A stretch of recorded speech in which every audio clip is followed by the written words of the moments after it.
Hello, hello. Good evening. Hello, everyone. Hello, and welcome to What Would the Smart Party Do? It's one of our live stream games again. So we've got Matt from Steamforge Games. Hi, Matt. Hello. We've got my co-host from the podcast, What Would the Smart Party Do? Baz, how you doing, Baz? Hello, good morning, evening, afternoon, wherever you are. And then we've got one of our guest GM/players, Shane. How you doing, Shane? Hello, my liege. I am well. Good. Glad to know it. So Yeah, to get on. tonight, we are going to be going through the Quest of the Red Blade, which is one of 5 adventures that Chaoisum brought out to commemorate Greg Stafford's life when he passed away. This one was written by Greg Stafford himself, but edited by some others. So we're going to play it through and then see what we think. And there'll be another episode at some point where we discuss how to make it more awesome or what we thought of it and all those kind of things that you're used to if you watch the show for some time. So the players aren't exactly experts at Pendragon necessarily. So I'll be doing a quick tour of the character sheet first of all, so that everybody gets an idea. So if you've not played Pendragon either, you'll get a good idea about what sort of thing will be happening during the game. We're not using an online dice roller for display this time. We're using manual dice or Google Dice Roller.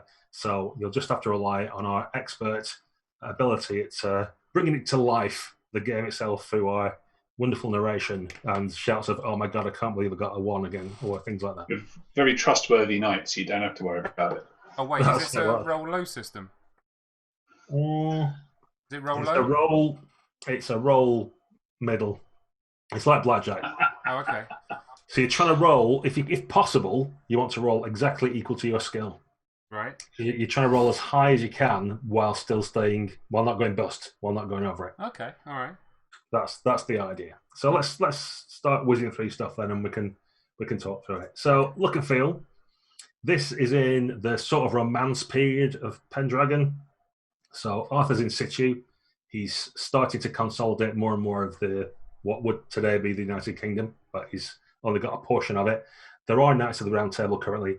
You guys are all bachelor knights, and at this point, in sort of tech terms, the picture that you can see now has a knight with reinforced mail, so it's classic chainmail, from D&D and stuff, with things like extra metal guards on perhaps the knees or the shoulders or whatever, and a full helm.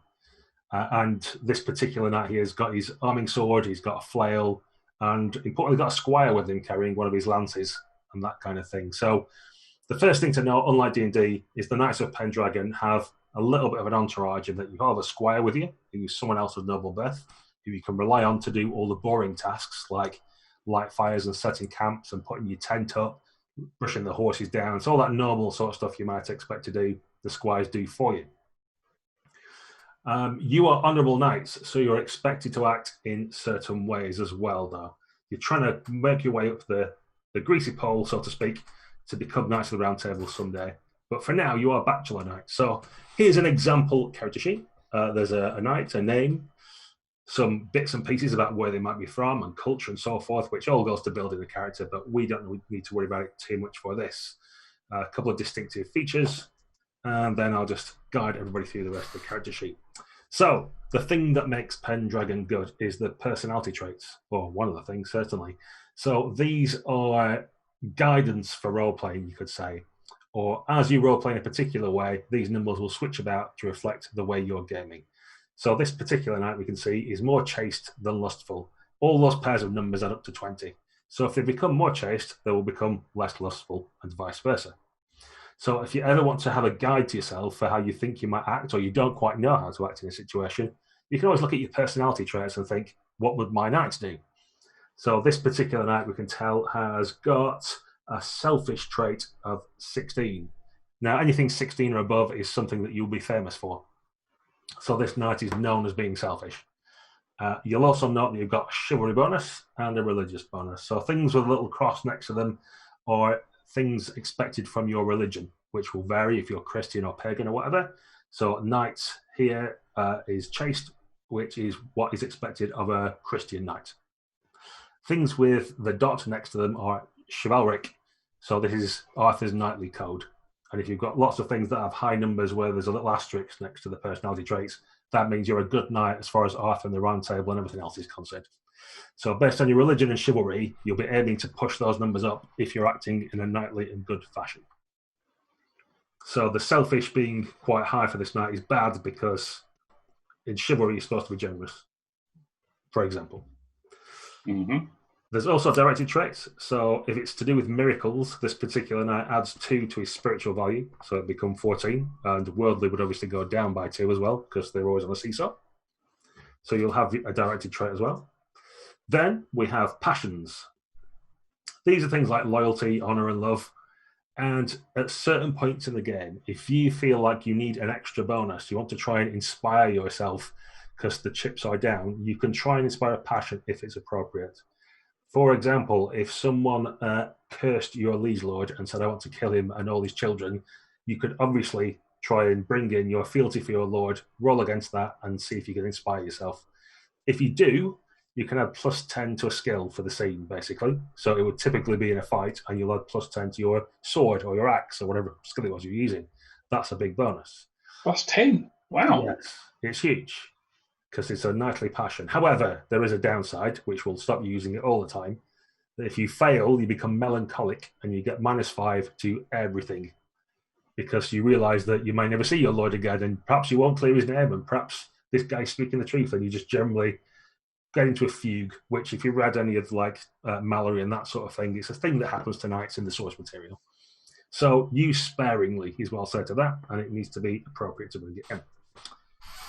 Rushing to the top of the character sheet, there's some stats. If you've played D&D and such games, they may seem familiar. Size, dexterity, strength, constitution, and appearance. You've got damage there, which is your damage bonus. That's how much damage you'll roll when you hit someone, which will be 4 or 5d6. The healing rates. Now, there's not much in the way of healing potions in this game, so just be aware that if you start getting beaten up, don't expect a cleric to come along and suddenly reduce all your wounds. You get your healing rate back once a week, and it'll be like 3 points or something. So just be cautious about, even though you are brave knights and valorous and so forth, if you try and fight absolutely everything all the time, you'll very quickly find yourself in traction for several months. So just bear that in mind as well. You've got a bunch of hit points. When your hit points are reduced to your unconscious level, then guess what? You're probably going to go unconscious. We'll get into more of the nitty-gritty of combat as and when it's necessary. The next bit of skills, so there's the combat and weapon skills first. And you roll d20 to try and do something like horsemanship, 15 here. So if you rolled a 15 or less, you've succeeded. Excellent. If you get exactly 15 because that's what the skill is, that's a critical. Things like weapon skills are opposed. So again, this character has got a sword of 15. So you try and get as high as possible without going over 15. So you're aiming to beat what your opponent rolled, but not go over your own skill, if you know what I mean. So if you roll a 1, that's great. You've arguably hit, unless they roll something better that's under their skill. So combat's always opposed, and there might be some other things that are as well. So as high as possible, equal to or under your own skill. Yeah, if you get exactly what your skill score is, that's a critical. But you know, if you don't, it's still probably going to be good for you. Guys, quick question, just in combat. So, is it paired off, or is it if on my initiative I attack, and if I lose that, like Warhammer, do you then do damage back to me in my turn, as it were, or? It's all opposed, so you'll strike your opponent, and they will fight back effectively. And they could hit me back. And then they might do the other thing, and then you'll defend yourself. But whoever wins the round does damage. Okay. So you might do twice a round, you might damage someone or be injured yourself. Twice a round? Holy moly. Because they'll get their go as well. And if people gang up on you, you might have to split your skill between a group of people, for example, which gets really dangerous. So then you might be dishing out damage to a bunch of people or taking a lot of beatings. Okay. So damage can be brutal in fights, let's put it that way. But you are a knight, so you're expected to fight sometimes. That's one of the quandaries of Pendragon. So there's a bunch of other skills. They're all fairly self-explanatory, like awareness or, that sort of thing. I guess stuff like recognize is recognizing knights from their faces, heraldry is from their coat of arms. There's some of the skills that might not seem particularly obvious, but I mean, if you want to do something, let me know. I'll let you know what skill it is or what we have to do to get it. I got venery. Venery? Oh, wow. That's under. He's really good at vening. That's under tawny. It's a sub skill of tawny. I'm going to have to check. The only reason I asked is because I've got 15 in it. It's literally the thing that I'm best at. That sounds good. I want to say something to do with vineyards, but I need to check that. Windows. I mean, I'm sure you'll be all right with that. Vineyard. I'm an expert in stained glass windows. How do you spell It's hunting, mate. I think it's hunting. Venery.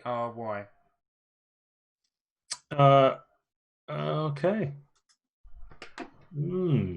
Oh, hang on. No, I typed in as venary, and it came up with hunting. Venary is a sexual indulgence, according to Google. So nice. Well, I'm apparently rather good at it. The hunting skill mentions knowing whether an animal is a beast of chase, venery, or vermin, so it does relate to hunting. Apparently, the art, act, or practice of hunting. Oh, there you go. Okay. The hunting, yeah, that sounds more like it. Yeah. So the other thing I probably need to mention right now, these character sheets are for 5.2 Pendragon, and I've got 5.1. So there may be some changes between them that I'm unaware of. Is this the current one, though? Is this one like as up to date as it gets if people want to go and buy it in the shops? Yes, that character sheet you've got in front of you is the very latest one that you can go and get from Chaoisum right now. Cool. I've got sort of 5 and 5.1 and various other previous versions. So if there's deficiencies in the rules, that's probably down to me, dear listeners and watchers, as I'm using Gaz's version of Pendragon, which is what I remember the rules to be. Gaz Dragon. Indeed. So we're almost there. Let's get through these and we can get some proper adventures. Glory's at the top of the sheet. Whoever's got the most glory is ostensibly in charge, perhaps, or is seen as the best knight. Everyone looks at their character sheet. You've not got a massive amount of glory, I'm going to tell you right now. If you've got a lot of glory, you are in the lead. So there's current hit points over this side. It used to be in the middle of the character sheet, so they've switched some things around for this version, which I'm not entirely happy with, but it's not my game, so I don't get to pick what goes where. Armor type, you have a shield as well. So when we're in a fight, if you succeed but your opponent succeeds better, it means they've hit you, but you get an extra 6 points of armor for your shield. If you fail your roll completely and they hit you, you don't get to use your shield. You just got to rely on your chainmail or whatever it is you've got. Baz, I think your Sir Echen's got a greatsword. Correct. So if you're using that, obviously you don't get to use a shield, but you get an extra d6 damage because you're using 2 hands to hit with your big sword. Hurrah. Just bear that in mind. All the other numbers and things we'll not worry about. We'll get to it as we need to. You have a squire, as I've mentioned. So if you want your squire to do something, you roll against their age. So if it's things like, we need some rope to get across this ravine, did I pack any? Well, make a squire roll and see if the squire remembered. If you succeed, they did. If you didn't, they messed it up or bought cheap rope that breaks or whatever it might be. But squire rolls for doing all that mundane stuff that you would do in other games for shopping or packing your kit or making sure you've got enough rations. It's all down to the squires. And then last but not least, you've got a bunch of horses. You've got a best war horse that you use for fighting, and then you've got rounces for riding around on and sumpters for carrying all your gear. And sometimes you might have a thing like a palfrey, which is good for mountainous terrain. The end. That was a lot of me talking, but that should have given everybody like a fairly comprehensive run through what the character sheet looks like. We'll get playing, we'll roll some dice, and then if there's any questions, obviously, we can answer them as we go along. All right. Cool. If we're all good with that. Okay. Before we start then, do you 3 guys want to introduce who your characters are and give us a little précis about them? Maybe how they look or how they act or what they might be known for, something like that. Shall we start with Sir Julian? So Sir Julian is from Aquitanian. He is a Christian knight. His lord is Lord Philip of France. The things that stand out the most about him is his gloriously smooth skin, his curly hair, his absolutely charming personality. But what he's famous for is his cautious nature. He's a thinker. He stops and thinks before he leaps in. But once he leaps in, he is a whirling dervish of energetic Aquitanian glory knight stuff. I ran out of steam at the end. I should have thought more carefully about the ending. It would have been more dramatic. That's fine. That's good. Sir Caletus, I want to say. I am Sir Caletus, and I have the honour of being sworn to Lord King Arthur himself. Although born many years ago, 24 years ago in fact, in the north. In Epicureum, I have been raised down here in the south. I learned the knightly values and was knighted at a very young age. I am known for my valour. I am known for my mercy. There are those who claim I am selfish, but they do not know me well. I simply believe that a knight must earn through hard and valorous effort what he has. The ladies speak of my exquisite beard and my sparkling eyes, but as a chaste man, I would never go any further than speech. Renowned as a swordsman and a horseman, I am a true knight. Wonderful. And last but not least, Sir Echen. My coat of arms is quartered, much like a Swiss flag, with a silver cross against a red field. In one quarter is a silver griffin on a blue field, so it's quite distinctive, but not quite as distinctive as the 6'3" enormous burly Irishman sitting atop his charger warhorse. I am known for many things, my valour first and foremost among them, but also my love of music and of flirting and of family. Can you tell I'm Irish yet? The two things that you would have known in most recent years, my two major achievements that you'll never hear me talk about, apart from maybe when I've had a couple of cups of wine. Yeah, I like drinking too. I slew the giant Logrin, which made us all part of a group together, I think.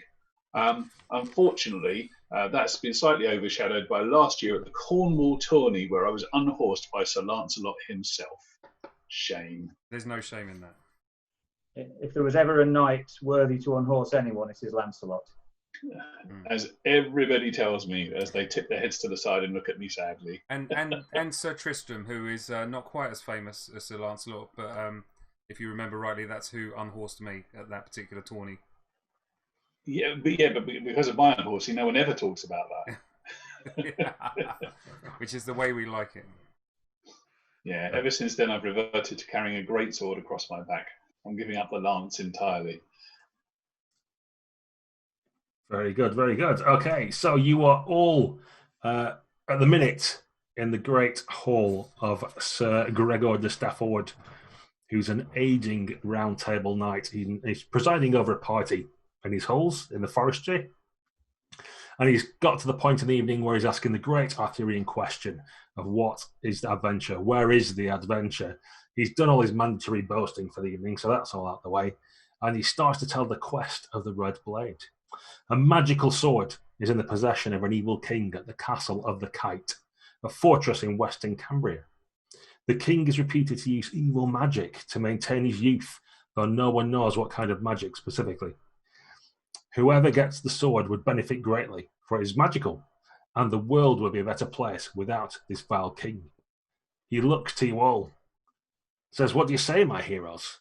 A bit of adventure and peril, but also the chance to lay claim to the Angau cock called the Red Death Blade." You have my sword. And my sword. I cannot let my brothers ride alone, but I have a question. Oh, put my sword In fact, back. I have several. And I pull out a notebook. I'm interested in what is the legends around the evil magic that this king dabbles in. Well, as I mentioned, no one knows what kind of magic specifically. All that we know is that he's been alive too long and he is vile and cursed. That is not God's will. Perhaps the magic stems from the sword, who can tell? Yeah, interesting. And what shall we do with the sword once we've recovered it? Why, the glory goes to the best knight. If you recover it, it's best only that it's out of the hands of some vile king and into the hands of some hero, and then use it for good. I shall It's wield not it. something I wish for myself. My adventuring days are over. I'm happy to tell tales of old and my past glories. I would take the sword from that cad and wield it in King Arthur's name. A noble pursuit indeed. So will you swear to this quest? I mean, adventures are one thing where you may earn some glory, but if you swear to do this thing, you'll earn even more glory because everybody expects you to do this thing.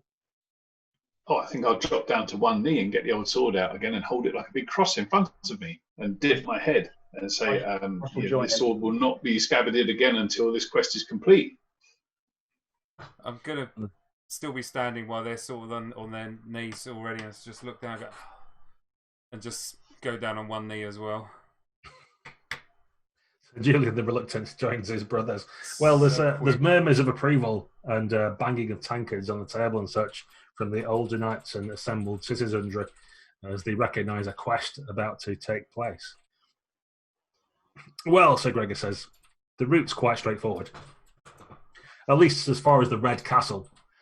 And from there, I'm sure you can engage a local guide or someone to assist you on the way to Mirianith, where the king resides. Yes, quite simple indeed.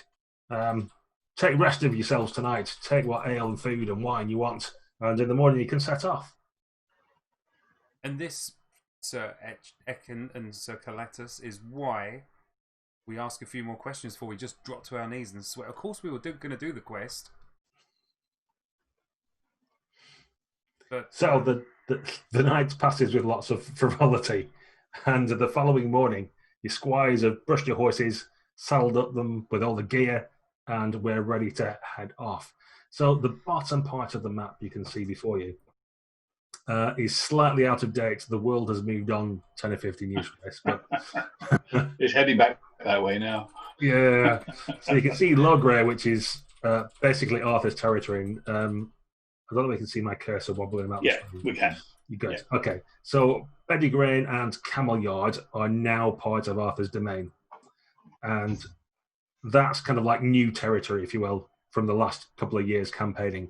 But that now falls under his wing, and that's where you are now. So I've kind of got this blown up map at the top that's in colour. There's Castle Terabel, where you are currently. So you have to travel south to Stafford, across, eventually, the rivers and so forth, the Great Seven, and get to the Red Keep. And at that point, find some local guides who will help you on your way. So you progress, and we kind of skip through this first bit because nothing too exciting happens. It's quite an easy ride southeast to get to the market town of Stafford, where you turn further south through the rest of the forest, linking up with an old Roman road, and to the fortress of Penkridge, which is just at the border of Camel Yard there. Departing the next day after stopping over with King Leo de Grance, you follow a well-paved and sturdy road that drives due east, fetching up at the castle town of Shrewsbury on the banks of the mighty Severn. As the last rays of light are fading from the horizon, there the Count's orifice quenches your parched palates with some of the locally famous ale and his over-generous feasting board. Do you all want to make a heraldry roll for me as you sat at this new feasting table? Well, I do. I'm going to need to roll a 1. This is obviously not something I spend a lot of time on. Alas, my knowledge of heraldry does not extend to this noble lord. Close, but no cigar. Nor I. Okay. So you're not entirely sure who this guy's a vassal of, but you do get the impression that you're now in foreign territory. So you don't think anymore that you're in Arthur's under his peace, his Pax Arthur, and you're kind of out getting into bandit country. Although you're not well travelled enough to know the whys and wherefores and who's in charge and who's important, but just from local customs and things like that, you start to get the feeling, okay, we're kind of going out of what was civilized lands as far as you can see it. Will we still be respected as knights of the realm at this point? Absolutely. You've broken bread with the Lord and you have the laws of hospitality which will protect you. So as long as he's an honourable man, there is nothing to worry about. Oh, that's fine then. And in fact, as he chats to the Count about that you wish to travel to the west, further into the Cambrian mountains, he agrees to send 2 of his own household knights as escorts the next morning and take you deeper into the hills of Powys. And he does indeed. The following morning, you head into the Cambrian mountains with these 2 affable knights with you way who chat to you about gossip and such things and which tourneys you're at, and weren't you the guy who got unseated by Lancelot in the film? No. Yes, yes, he was. Nope. He cannot lie. No, I can't lie. Yeah, it bloody was me as well. Oh, God, I hate nights. Yeah, it was me, and I enjoyed it. It was great. Thank you for asking. What a glorious day it must have been to even battle against Sir Lancelot. We're so jealous. Oh, As no, I bounced across the tawny field, I remember how honourable it felt. So Echen, the glory was all the colour of blue, the colour of the sky, which was all he saw lying flat on his back. It was, and then it darkened remarkably quickly. You saw stars. Well, you passed the day quite affably, really. The forested ground that you were on and the mighty rivers had given way to hills now and starting to get to more mountainous country. You think from your time in England, you may have seen some mountains, but now you get into Wales properly, you realise what mountains actually are. And the going's a bit tough for your rounties, especially when loaded down with gear, but you make your way fairly happily till about mid-afternoon the following day. You approach the Red Keep, which you can see up on one of the mountainous hills, made of some kind of red stone, which gives it its name. And you are welcomed cordially because you've come with two knights as an escort from the border lord, and welcomed in by the chieftain after, who wishes to chat to you and find out what it is that you're up to. So we kind of phase back into normal time again, if you will, for a short while anyway, as the fairly affable Keidwain, I want to say chief. These Welsh names are going to be a problem for me, I can tell you. He asks what you're doing in these parts and why have you come to the Red Castle? What do you seek beyond its mighty gates? We are on a quest sworn to wrest the Red Blade from the vile lord who currently holds it and wields it for ill.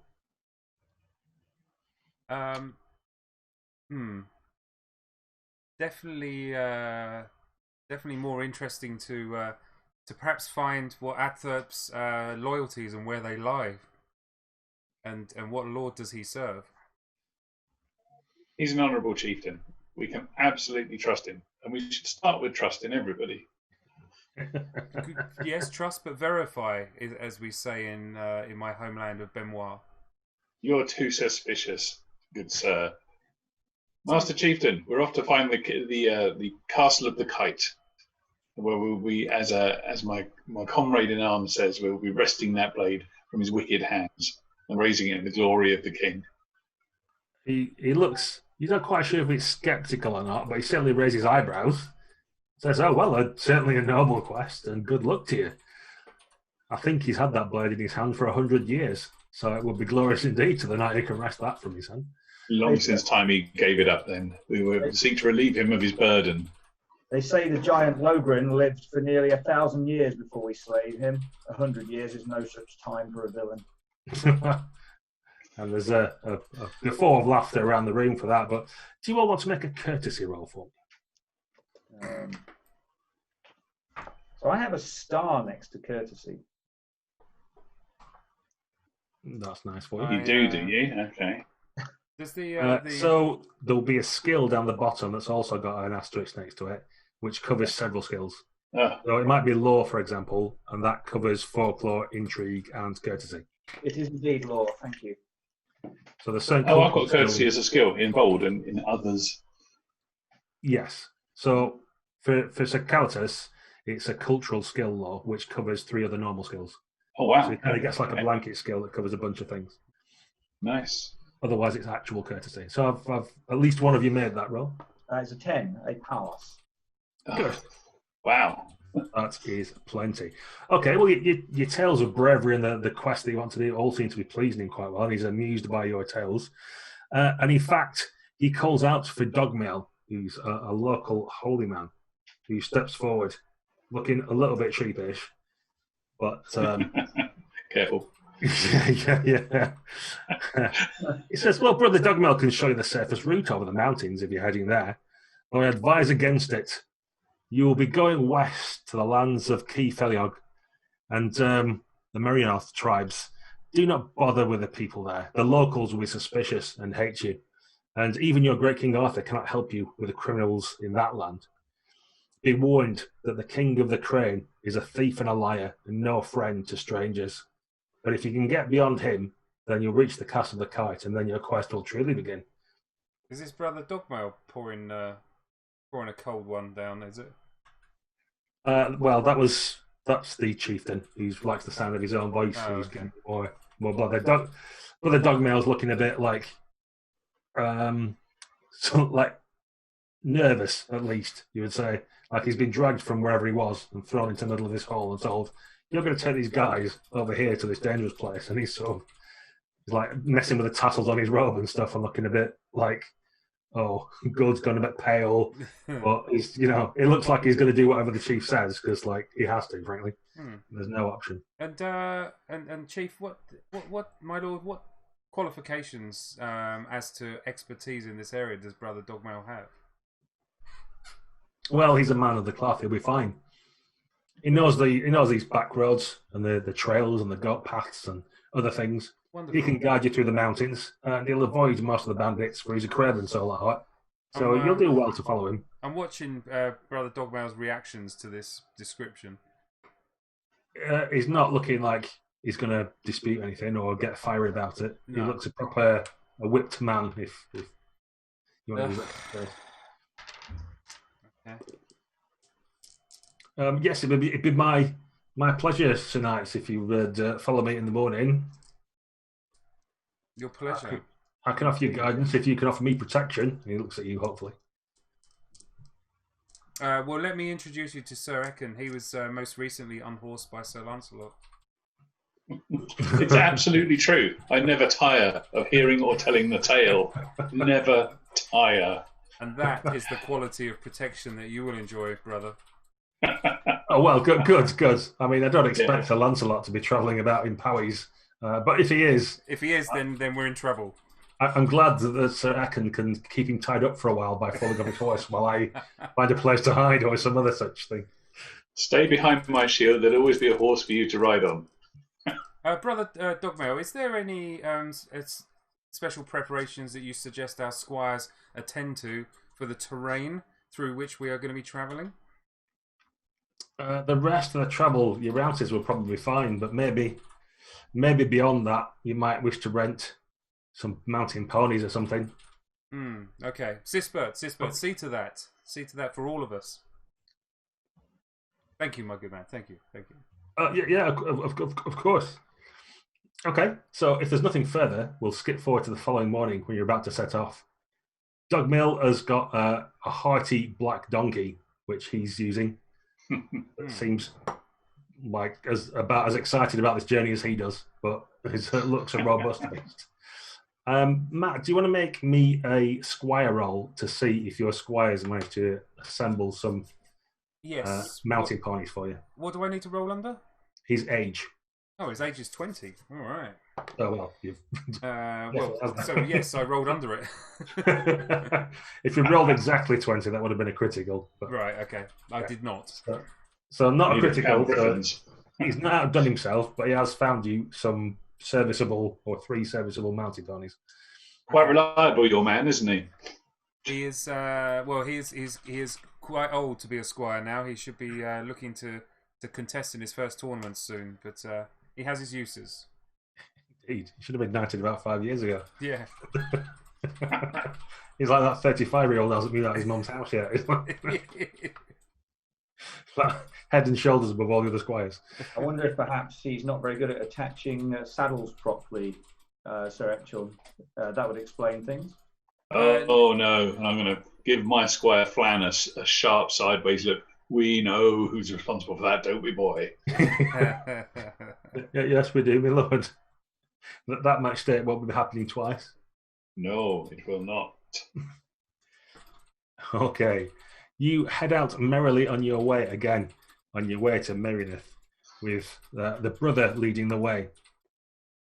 He seems to know what he's doing, but he's complaining about his gout and his back's giving him problems, and he wants to stop more frequently than he thinks strictly necessary. Well, he doesn't seem to be disingenuous in any way, and he's leading you, as far as you can tell, more or less due west, which is roughly the direction you were hoping to travel. So you think it's fair enough. I would be merciful to him. If he does seem to be suffering, I think we should resign ourselves to the fact that we have often rests. Yeah.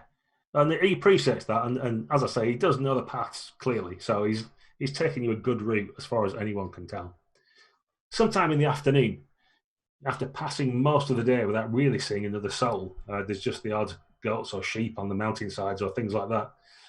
You see along a ridge where you mount it down a slope, there's a valley below you. And visible is a very tall wooden tower, probably 5 stories high. So a bit like that picture, but imagine 3 more stories, if you will. So quite tall with this log palisade around it. And on top is like the biggest crane you've ever seen in your lives. Do you want to make hunting rolls for me? Oh, venery. Venery. I'm quite good at that. A poor quality pass. Is this through. venery or is this hunting? Did you say hunting? Hunting is what I'm looking for. I don't understand how I have 15 in venery and only 3 in hunting. Use venery then. We're not really sure what it is. I'm sure there's people in comments on the YouTube now telling me, screaming at me what it actually means. If it does mean sexual indulgence and you pass it, you've been doing the wrong thing with that bird. Fortunately, I did not pass it in that regard. There we go. No hunting successes? Nope. No. Okay, so you don't know too much about it except that it's absolutely huge and is not a normal crane. It's like just literally too big. Because you're at the top of this ridge and looking at the top of this tower, and just even with perspective, you can see it's massive. Can we see it moving about like a real bird? Indeed, and as you're sort of discussing it amongst yourselves and going, have you seen the size of that crane? It kind of cocks its head to an eye and looked at you. And there's a loud "Brah!" that seems to echo all up and down the valley, that, like anyone in the valley could hear. It's alive. I thought it was a big statue, like sculpted on the top, like a crest. No, that creature is alive. Unnaturally large. Crane, indeed. So as you start to ride down the slope a little bit, some armoured men come riding up to meet you, and it seems like they issued forth from the palisade when the crane let go its alarm. As they gallop up towards you, is there anything you wish to do, or are you just going to wait and greet them? Well, can we tell from they're armoured, but are they knights? Do they have heraldry on their shields and colours and stuff? No, they don't have any heraldry or such like.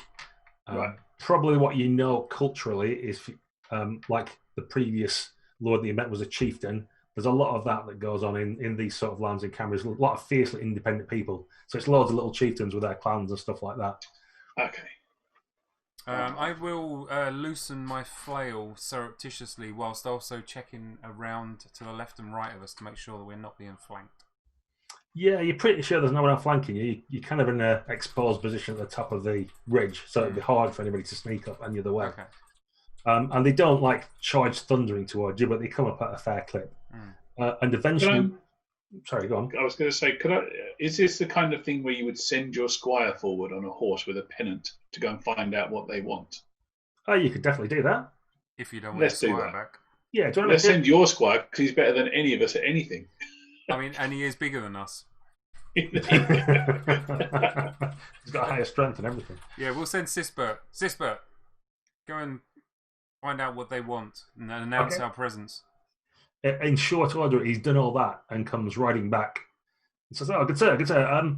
This fellow is banned," he says. "He's the chief man, and he wishes to take us to his chieftain from the clan of the Crane. Apparently, we're entering their lands, and it is custom for us to go there and reveal our intentions for passing through their territory." Did you give him any inkling as to what we were up to? Why not? I merely listed all your achievements in the slaying of the giants and falling off of horses. Quite right, quite right. Well done, Sisbert. Thank you. Very good, sir. Well, checking in with the local lord is not a bad idea. No, I'd rather be under that bird than in front of it. It is courteous, although I do urge caution, my friends. This may be hostile territory.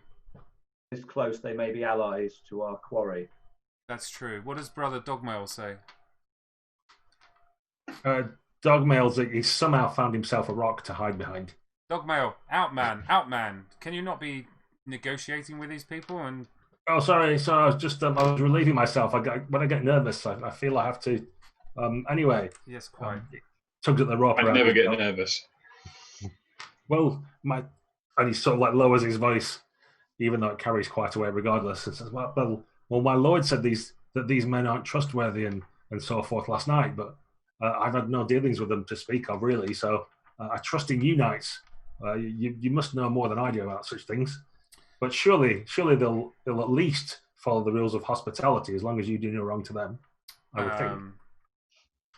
One can only hope. Good brother. I'm sure they will. I trust this land and these lords implicitly. Ace. And with that, you follow down this group of armed men who flank you and enter within the log palisade and are taken up to the second floor and into the great hall within the castle of the Crane. Within, Band introduces you to King Garan, who looks down somewhat imperiously at you all, trying to evaluate how useful you might be, or if you are some kind of threat or famous knight. As none of you, I'm pretty sure, pretty confident in saying, have glory of 8,000 or more. In fact, no. If we add up all your glories, I don't think it gets to 8,000. No. So he has literally no idea who any of you are. But that's but equally, we don't know him either. Yeah. In fairness, it is. He's not glorious. Now might be a prudent time to name drop Sir Lancelot. It might be, yeah. Maybe it would be. I'd And, rather name someone else. You've been given ewers of water to wash and wine and bread for refreshment. And on the breaking of the bread, you're pretty sure that the laws of hospitality apply, and you're fine. So there's some small talk, and your squires go and take your horses away to brush them down and so forth. And it comes to the evening where you have a dinner with King Garan, and all the usual formalities are gone through, and the boasting and the storytelling and so forth. And eventually King Garan sort of presses you for information concerning your intentions and ultimate motive. What brings you to my lands? My man says you are merely passing through, but on what an errand? It is highly unusual for knights such as yourself to be passing through the Cambrian mountains. Under my breath, I'm going to just mutter, "Careful now." I'll be tucking into a haunch of goat or something at that precise moment, so that I can't let my lips flap too much. Best I can do, Sir Julian. Yes. I won't lie. So, taking a guide from my personality traits, I am a little bit deceitful. So, What? Yeah, a little bit deceitful, a little bit suspicious. So I'm going to look at him slightly narrowed eyes. We have heard tales of a lord hereabouts with a magical blade, and we wish to gaze upon it ourselves. You wish merely to gaze upon it and not to claim it for your own. The blade belongs to this king, we understand. Make an awareness roll for me. Yes, 3. A pass. All right, I thought your skill was 3. I thought but you rolled a 3, which is a pass, right? Yeah. That's much better. Okay. You notice when you say, "I believe he's the rightful owner," you see a flare in the king's eyes as he tries not to betray himself, but you clearly see that he's not of that opinion. Well, King Garan, you know this area better, and I am happy to follow your lead. Do you believe his claim is true? Is he a noble man? Does he deserve such a magnificent blade? Second only, I hear, to Excalibur, wielded by mine own vassal lord. No, he has no claim to that weapon. No real claim, anyway. And I would rejoice in King Cadwallader losing the blade. In fact, I might even lend assistance to those who might avenge my ancestors. There is a tale there, sir. What is the tale? Well, this will be a quest fraught with great danger, and I do have a tale to tell. Very well, seeing as you've asked. Now then, he goes on with an extensive story, which I do not intend to relate to you or make YouTube listeners sit through. But there are a lot of names and a lot of ancestry. I'd like to hear every detail. Me too. It sounds really relevant. In that case, prepare yourselves.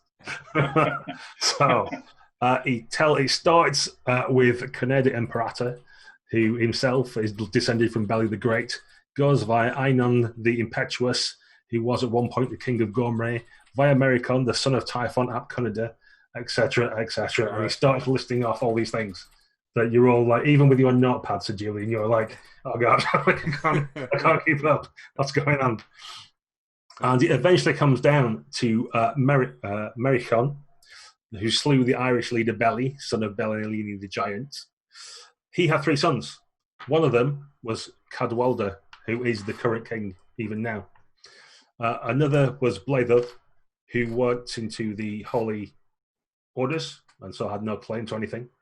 And the other was Cadwallon, who is King Garen's ancestor. So 2 brothers were due to inherit something from this king. And one of them got the lands, that was Cadwallader, and the other got the sword. Unfortunately, the younger brother ended up being sent on a quest and meeting a mysterious hunting accident, and the sword reverted to the first brother, Cadwallader, who still has it to this day. So he got the land and the sword. Ultimately, even the land was not enough for him, for such was his avarice. So the son of Cadwallader was Gordon, a good man who married well, and he obtained the support of the current king of Gomerê to go there and strike down the king, but he failed. And Guidard was the son of Gordon, my own father. He was the most just man in the world and returned to this place with the just crane that you see upon this very castle. Oh. And he himself took forward to try and return the blade to its rightful place from Cadwallader, but he too failed. And me, for myself, have tried now. But even though my father bequeathed his patrimony to me and all these worldly goods and power, I have failed also. We have all failed in getting our sword. So I'd ask you this, Sir Knights. If you go there and claim the sword off Cadwallader, that you return it here to me first so that I may gaze upon it and perhaps hold it first before you carry on about your adventures. Well, yeah. That doesn't seem unreasonable on the grounds you have a birthright to it, of sorts. Your tale moves me, my King Garen. A dishonour has been done to your family. I will right it. He nods, and there's some strange sound comes from the bird on the top of the tower with your agreement to his just claim. Says, very well, I shall provide you with directions and fresh mountain ponies to the Castle of the Kite. On this basis, I'll provide you with food and provisions or what else you might need.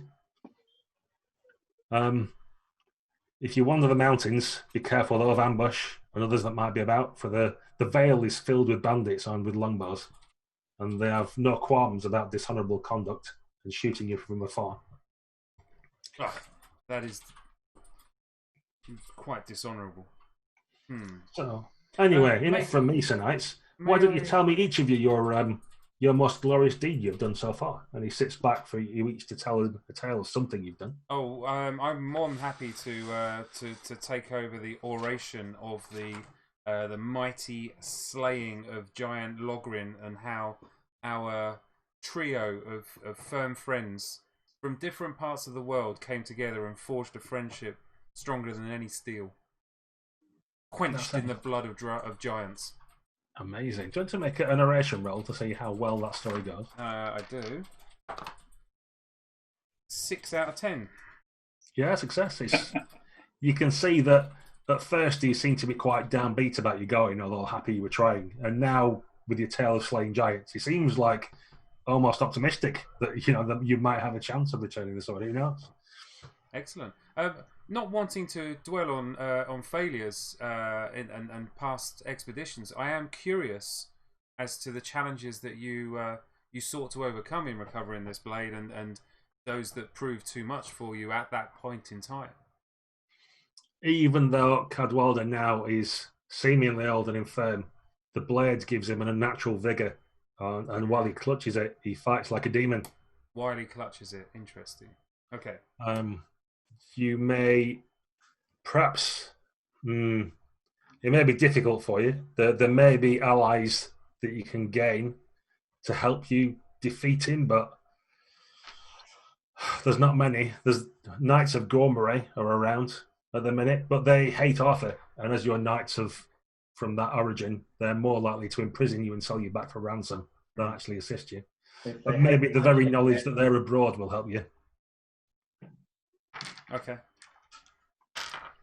Well, we shall carry on swapping tales with him, and of course, tell in great detail the triumphs that we had at the Cornwall tourney.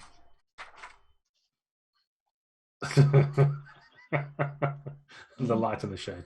Or lack thereof. That's a big gun hodge you've got there. So yeah, the rest of the night. Sorry, go on, Liz. Well, I was going to. The weird thing is, as we know, the Giant Slayers, as they call us, we've actually been to 2 tourneys, and classically, which what always gets forgotten is 2 years ago we went to the Paris tourney, where I know we participated. The one where I got unhorsed, apparently I only attended, so I don't even think I was fighting. I think I was just like lounging around nearby. I wasn't even participating. I just don't even get the right verb. At least you were there. I was busy being held captive by a Saxon outlaw while that tournament was going on. And many was the moment I wish I'd been the same. Until, well, Sir Lancelot did free me after unhorsing you, or before. Oh, he would. He would. He's so full of himself. That's a lot. He is the best. I've kind of got a crush on him, though, I'll be honest. Yeah. Okay. We'll always have Paris between us, though, won't we? We did all go to that tourney. We went to Paris. We will always have Paris. Good Jolly Boys outing. Yes. As the night sort of darkens into reminiscence and the good old days. The pre-Lancelot days. Fade to black. And the following morning, you arise, and King Garan has one final bit of advice for you, which he says is that if you mention to King Cadwallader that you're there for the sword, if you reveal that reason to him, you will be in the dungeons or dead. So although it is not particularly honourable to hide your intentions, perhaps, maybe even to lie, I cannot send you there without letting you know that if you tell him you wish to take his sword from him, it's likely to lead to a hostile end. You do not tell an enemy you intend to strike high or parry low. That is not deceit. Good enough for me. Very good. I wish you well then. And he's been true to his word. There are indeed fresh ponies for you, and all kinds of gear and supplies. So his man Band agrees to come with you as well as Brother Dugmill. He's looking a bit pallid at the thought by this point because he's getting deeper and deeper into bandit country. But he feels like obliged to come with you at least part of the way. So Band and Dugmill guide you into the chilly, fog-shrouded journey along the mountain paths and various passes and so forth, and take you into Merioneth itself. You spend a chilly night camping out in the wild, and in the morning catch sight of the long summit of Cadair Idris in the golden sunlight, which is known as the Throne of Idris, who is said to be an evil god, spirit, something.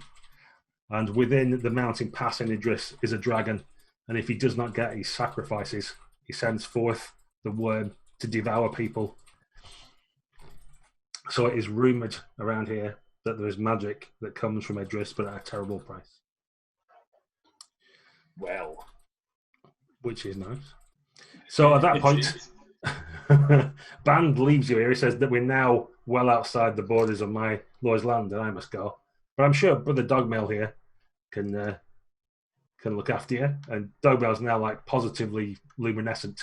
He's so white. And he's the one whispering to you about the evil magics that are at the throne of Idris and so forth. Nevertheless, way worse than that donkey, and it smelled twice as bad. It's true. It's true. You can There's begin. nothing to fear of your mythical beasts. You begin your gradual descent into Merioneth around mid-morning. Could you all make an awareness roll for me? I'd like to think so. This is the only skill you've asked for which I have double digits in. A very poor pass. A pass is a pass. Yes. Good. Fail. Okay. So Julian's taking notes. Yeah. Perhaps. But the two of you, Caletus and Echen, notice they almost seem to like land upon you. Not quite an ambush, but due to the chilly, misty paths that you're descending, suddenly they come out of nowhere. And there are 3 knights that seem to stumble upon you.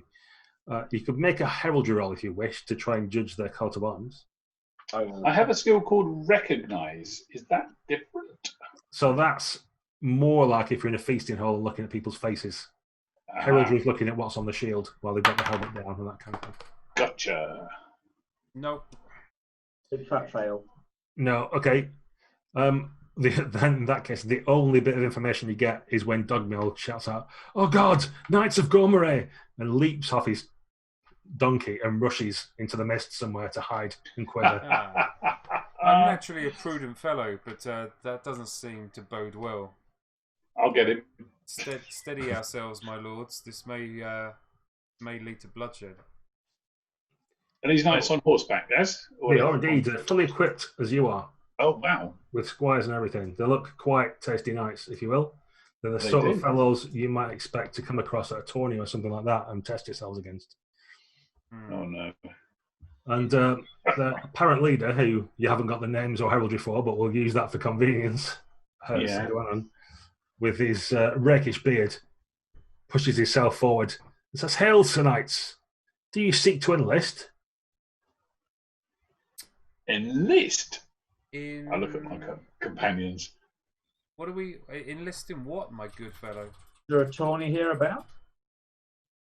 Why, no, good sirs. Surely you know, for the conquest of the kite. And he starts to look at you a little bit suspiciously. You don't seem to know what he's talking about. You have us at a disadvantage, good sirs. Please, tell us more. If you've not come here to enlist for the conquest of the castle of the kite, then what are you doing here? We are questing knights on a quest in the west. God, in the west. Okay, you can see that his 2 fellows are starting to loosen swords in scabbards. And Hold your swords, my lords. We are on a quest from God. We are the sworn swords of King Lancelot, and we act as his ambassadors in his name. Put those blades back where they belong. King Lancelot? As you mentioned, Lancelot, Gwaran spits. King Arthur, of course. The name still is always on my mind. Arthur or any of the Knights of the Round Table is all they need to hear before they is it? spit volubly on the floor and draw weapons. Lancelot got me in trouble again. Right. Prepare to meet your fate. Twice cursed he be. They charge towards you with swords drawn. May I try to seek inspiration from my passion of my fealty to my lord, as I am a sworn man of King Arthur, and they reacted so at his name? Yes, you may. So, how does this work? So you roll a d20, you try and get equal to or under your passion. If you succeed, you can add 10 to a skill. If you fail, which... A natural 20. Yeah, you fail. Okay, you're melancholic, so you've got -5 to all your skills until you can snap yourself out of it, which will be sometime. Wow. Sir Caletus. Which effectively what that means is you were quite lifted up by Sir Echen's words and thinking, yeah, King Arthur and all the rest of it. And you saw the utter hatred and hostility from these knights, and they come thundering towards you out of the mist. And you start to lose all hope, and you think, God, I might die here in these Welsh valley somewhere, forgotten. No one will even know. My mother won't know what happened to me. And you start to panic a little bit. We're a long way from home, Sir Caletus. A long way. We'll get you back. So, Sir Blevig is going to attack you, Julian. I presume you wish to fight back. I do. My flail is whirring. Okay, so we both roll, and we try and beat each other while getting equal to under our skills. All right. I have got a flail of 16, and I roll a 13. Wow. That sounds happy with good. that. Okay. He only got a 12, so that means you deal damage. So you roll your damage bonus. So my damage bonus, is that affected by the weapon that I've got, or is it just... Is it if we're using a flail, did you say? I was using a flail. Okay, so there's good and bad news with flails. Yes. First of all, I'll the take the good news, please, Bob. the ignore the protection of an enemy's shield wrapping around the obstacle to damage the target. So the fact he succeeded doesn't matter because he won't get his shield armor anyway. Beautiful. And it also does an extra D6 points of damage against opponents wearing chainmail armor, which is what he's wearing. Nice. So the bad news is for you to remember is if at any point you roll a natural 1, you're fumbled and hit yourself for full damage. Beautiful. But currently it's working out for you, so Okay. roll with an extra D6 damage. If that's if I roll a natural 1, okay. Okay, so that's 5, 8, 17, 18 points of damage. 18, you say. Okay. So, in fact, his reinforced chain will take a good bunch of that, but it's a strong strike, and he needs to make a horsemanship roll to stay mounted, which he fails. So you knock him off his horse. He takes another 6 damage. That was what I'm saying. Beautiful. I will, of course, as he's tumbling through the air, issue the victory cry that we now share as the Brotherhood of the Giant Slayers. Lancelot! He shouts something out in Gaelic that you can't quite understand, but Okay. probably along the lines of, oh, rubbish. So let's do Sir Pedrog against Sir Echen, because we'll leave the melancholy knight till last, as seems appropriate. He's going to try and hit you with his sword. I presume you will equally try and thrash him back. Yeah, I guess so. He fails. I got a success with a 16. Ooh. Okay, you get to roll your damage.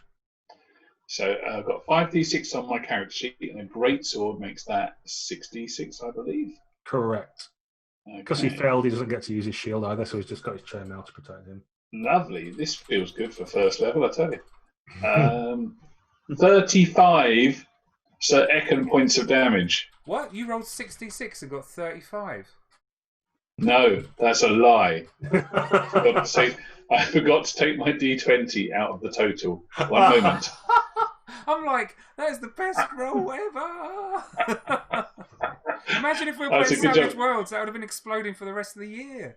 This is what you get for having a game designer in your party. Thanks, Matt. Sorry. Gaz was writing it down. It nearly counted. You can't take it back. 24, which I'm still impressed with. Still a lot. It's not an unreasonable sum. Well, not quite as groundbreaking as we thought it was. Okay, let's make a horsemanship roll for him. Although it's a doughty blow, no doubt, he does manage to keep hold of the reins and keep himself upright, but you can tell that there's blood leaking underneath his chainmail for sure. Crunch. Holy moly. If you do recall, these are knights that are equivalent to yourselves, so don't expect them to be mooks that fall over with one strike, I would suggest. So finally we have Sir Caletus fighting Sir Gwanan. I will fend him off as best I can while deep in morose depression. He succeeds with a 9. Succeed with a 6. Okay, Oh. so you get to use your shield, which is the good news, but he actually wins, so he hits you. I just need to check what damage. So if I've got reinforced chain plus 6 for the shield, that's 18 points of armor. It is indeed. Okay, that's not too bad. 15 damage. I'll still buy my shield and armor. Yep, you suck all that up. Is 15 bigger than your size? Alas, it is. Okay, can you make a horsemanship roll for me to see if you can maintain your mount? I would love to. And regrettably, I'm too depressed to stay on my horse. Okay. Too disheartened, I should say, to use the proper term. Yeah, you get another 3 damage ignoring armor as you land in the filthy mud. Okay, it's up to you guys to respond. So you might want to mix and match partners. It's up to you. So Bloodwig has been grounded, and one of your own has been. So it might make change to switch round, or it's up to you how you want to deal with that as knights. But you can, as I'll assume it's a big swirling melee at the minute, so you can pick whichever opponent you want. Well, seeing Sir Caletus hit the dirt, I'm going to touch my spurs to the flanks of Boulder, my charger, and arrows straight towards Sir whatever his name is, swinging my flail. Sure. He sets his sword to meet your charge. He succeeds with a 15. Oh, that's quite a good roll. I succeed, but not with more than 15. Okay, so he makes to do damage. You do get your shield, and it's only 12 damage anyway. So that's less than my size and less than my armor. okay, so it gets the better of you, but your squire did a good job of strapping you in, and Okay. it doesn't affect you too badly. Sir Echen. Yeah, so I must keep with my combatant now. Horses are going to be like surging against each other in almost like a grapple, like melee, very close quarters. And I stand in my stirrups and bring my greatsword down on him again and again. Lovely. He gets an 8. Well, I succeed with a 16. Oh, Okay, so you beat him then. You get to all your damage. get in. Right, I've done it right this time. 24. 24. He does get his shield this time, which helps him out somewhat. I'm going to sunder it with my greatsword. Yes. You definitely bent the corner. Okay, it's quite a strong blow. It's not enough to knock him out, but it has upset him somewhat. He's still in his stirrups. He seems like an old hand at this game. So even though he's getting battered and bruised, he's still up. And then finally on the ground, Slabledig is fighting our good Sir Caletus. I'll drag myself to my feet and sort of be ready to receive his attack. He gets a 6. And I have passed with a 7. Yay. You deal damage. So about 13, sir. 13. Okay. He catches most of it on his shield, and his fine chain takes the rest of that up. Okay, back to the top. Let's revisit Sir Julian. You're fighting with Sir Gwanan still, I presume. Still, yes. He gets an 8. That's in the dice pool. 10 out of 16. Yep, you beat him. So same again. He doesn't get to use his shield. He does because he succeeded. But you get rolled a higher roll, so you roll the damage. I've got flail. Oh, yeah, because you flail, yeah. So ignoring. Oh, that's not so good. 6, 8, 12, 17 points of damage. Yeah, okay. It's the first time he's been struck. But he does lose his footing in the mud, and he sort of like beat him down onto his knees as he struggles to try and get up again. Oh, okay. I had him still on his horse in my head. Have I? Or up his horse, sorry. Yeah. He's been on horse. Okay, cool. Yeah, he's been on horse, he's dead. All right. I'll do an extra bit, 1 point of damage. Sweet. Okay. So he lands quite well, even though you've unhorsed him. Okay. Okay. Pedrog and Echen, I think. Press the attack. That shield can't save you forever. Succeed with a 5. Fails. Oh, I wasn't confident with that blow at all. Let's see if I can unhorse him. Okay. 26 points of damage. That's a lot. Okay, do you want to tell me how he dies? Oh, wow. Okay. So I move my greatsword into dagger style and plunge it down. It pierces his shield, which he parried pretty well, but it goes right through and through both of his cheeks as he topples slowly off his horse down to the ground. Indeed, he does. And there's a gasp from his squire at the horrific death that his master's just faced. It was an honourable death. Pledigan, Caletus. Right, I'm slightly heartened by one of the enemy going down. I will somewhat half-heartedly cry my liege lord's name, and I will. Can I make a reckless attack, please? You can. Just to give you the full implications of that is that he gets a free strike on you. Yeah. Unopposed. If he knocks you over, then you don't get to attack back at all. Also, if he kills you, you don't get to attack back or get knocked unconscious, obviously. But if you're still on your feet after his attack, you'll get +10 to your skill, and you can call it an unopposed strike if you want, as you throw your shield away and use 2 hands on your sword. Well, You're up for that, are you? yeah, let's do it. Needs to remind myself I am a valorous knight. Fortune favours the brave, my lord. Indeed, it does, as he actually misses you as you come running in unexpectedly. So you get plus 10 on your skill for the attack. So is that plus 10 on your roll then, effectively? On the skill. So anything that goes, if your skill goes above 20, any points above 20, you add to your roll. Right, gotcha. So if you've got a skill of 16, it becomes 26, so you roll with plus 6. Right. And a 20 is critical. Right. So modified by my melancholy, it was 10, so that makes 20. I rolled a 1. So I'm very glad it wasn't opposed.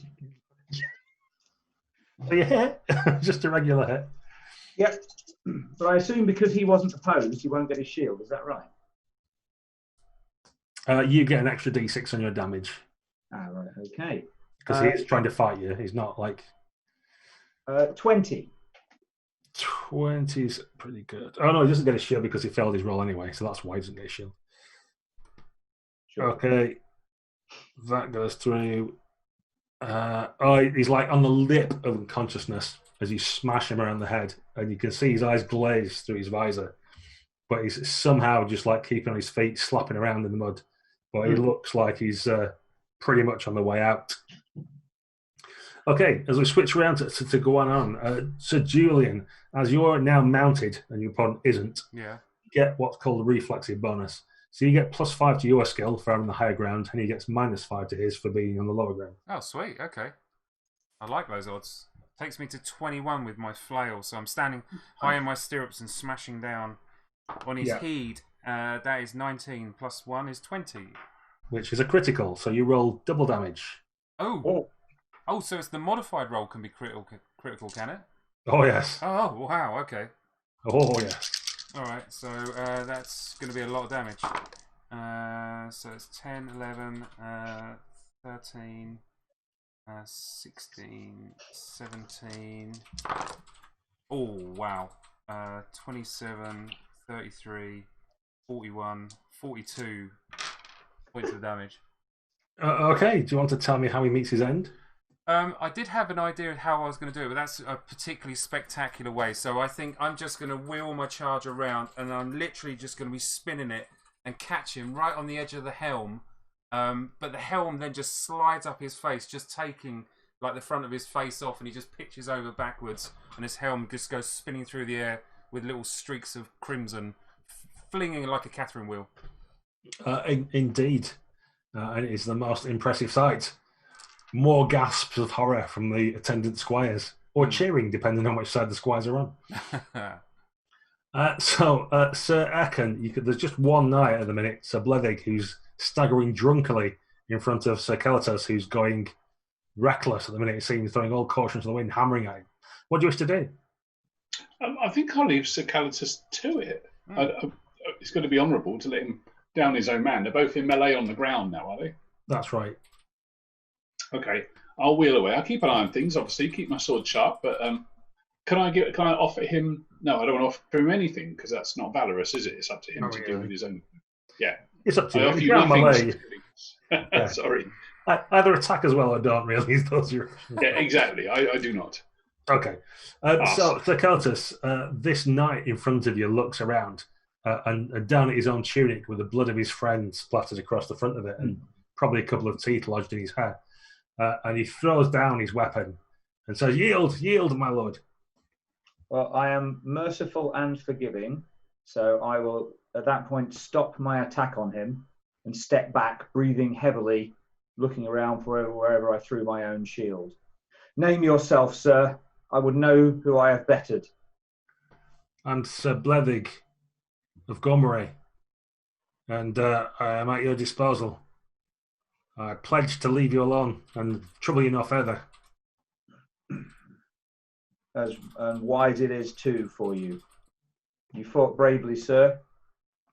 But then I am done. And he starts to sort of back off away. You can now recover from your melancholy as you've gained a victory over these knights and proved yourself worthy of chivalry as well. So, is there anything you wish to do, or are we letting him depart? Well, I think we should show some kind of penance. By the customs, sir, you are my hostage, but I will set you free if you swear an oath that you will not speak of our presence to your lords or his men. And he looks around and says, "But how am I to explain the death of 2 good knights with me?" Wild boars. Bandits. Did you just say wild boars? Wild boars. Just made me, the way you said it made me think of like a Duran Duran song. Wild boys. Sorry, back in the room. What will it be, Sir Berry? Are you a hostage or will you swear the oath? I'll swear the oath. And he solemnly swears that he will not speak of your presence. Very well. Good enough for me.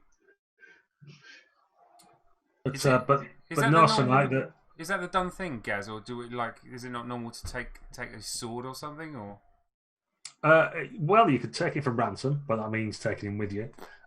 You in like touring and stuff like that. You'd quite often fight for arms and armor, so you'd take whatever, like his suit of armor, his horses, or whatever. So, like, you'd be perfectly entitled to ask for some stuff of him. Although you are aware that if you took all his armor and weapons and left him in the Cambrian Mountains, like, it's basically a death sentence.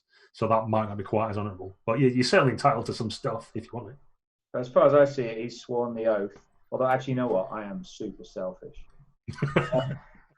But I'm not super greedy, so no. I am content the oath is enough. It is your opponent, Sir Caletus. You decide the sentence. Go. Not you, Sir Caletus.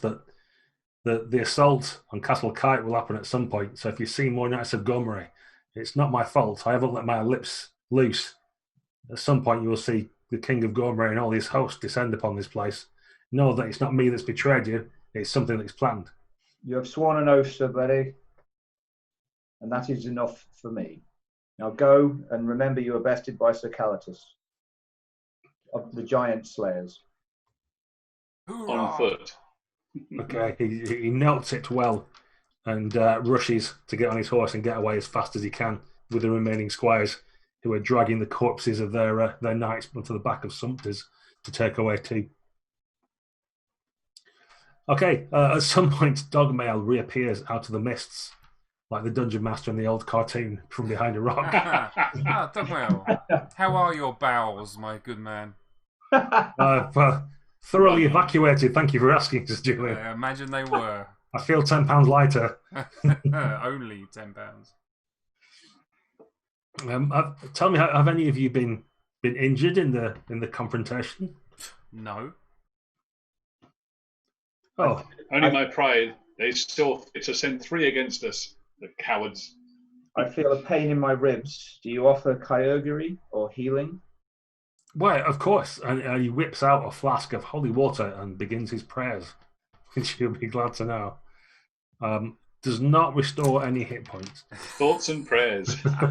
Does the holy water smell of whiskey at all?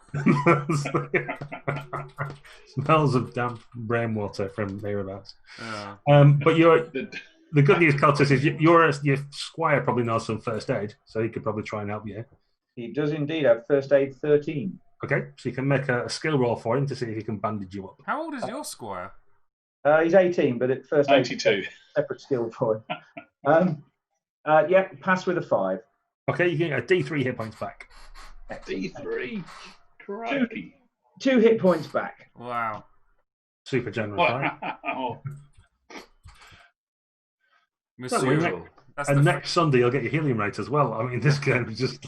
That's the Yeah. that's the Ferrero Rocher of healing rates, isn't it? You are spoiling You are us. spoiling us with that. D3. If you get a critical on your first aid, it's a lot better, but that's like quite rare. Roll on the septicemia table. There are actually rules for all that and aggravating your wound and stuff, but we'll not worry about them just now. So you've won that particular bout, and Dogmail is pretty unequivocal after this about the danger that you're in. Well, an invading army, a sorceress king who's lived for 100 years with a death-dealing blade, Oh, we should all return tonight. So we shouldn't go any further.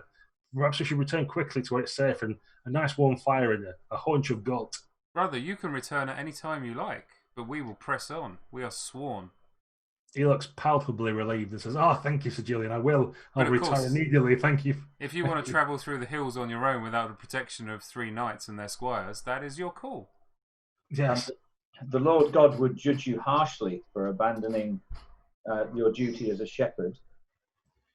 But the castle is merely over that next rise. Once you pass this valley, you will see it's huge. Well, you can't possibly miss it. If it's that close, then it is of no consequence to you to see us to that rise then.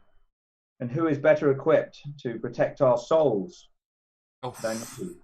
Oh, he's got you there, brother. You see him start to sweat again, a cold, clammy sweat. So Caletus, do you want to make a spiritual check for me? Yes, this is nothing to do with miracles, is it? So I'm just it's a personality trait. Yeah, pass with a 3. Okay, very reluctantly, Brother Domel is already like halfway and he's come back up the hill. So you see his shoulders sag as you mentioned that really like he's your spiritual protection, or vice versa. Yeah. And he comes to plod with you, although at some pace behind rather than leading from the front, and complaining twicely about his sore back and gout and various other things. However, you're pleased to find that no other knights, or anyone else for that matter, accosts you for the rest of the day as you fall into the valley and work your way up the misty side. It's not quite raining, but you're getting wet through, if you know what I mean. It's not like almost a sheen coming off a car wash or something that seems to sink through and seep between the links of your chain. And just you can tell that the saddle sores are going to be that much worse because of your moist skin rubbing against the hard leather, etc. However, you do see, as you crest the rise and fall into the following valley and up the mountainous terrain on the side, the castle of the Kite ahead of you. An impressing and imposing thing it is compared to the wooden palisades you've seen so far. Oh, wow. Made of proper stone, it is indeed an imposing fortress. And you do sort of wonder to yourselves, like, how does an army actually go about taking this? And it suddenly becomes a lot more clear why this king's kept hold of his lands and his sword quite as long as he has, perhaps.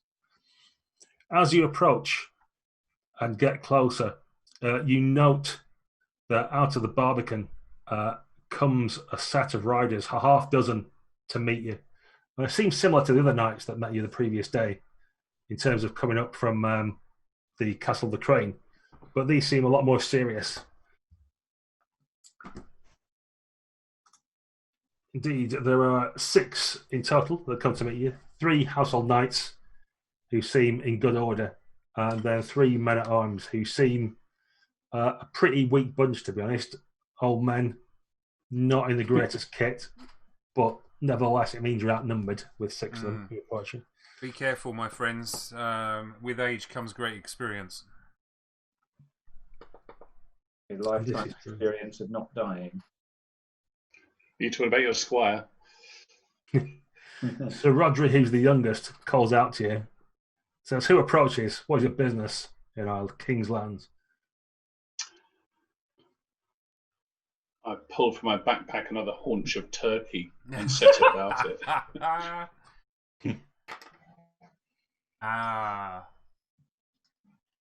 What is our business? Our business is with your lord. You tell him, Sir Julian. Very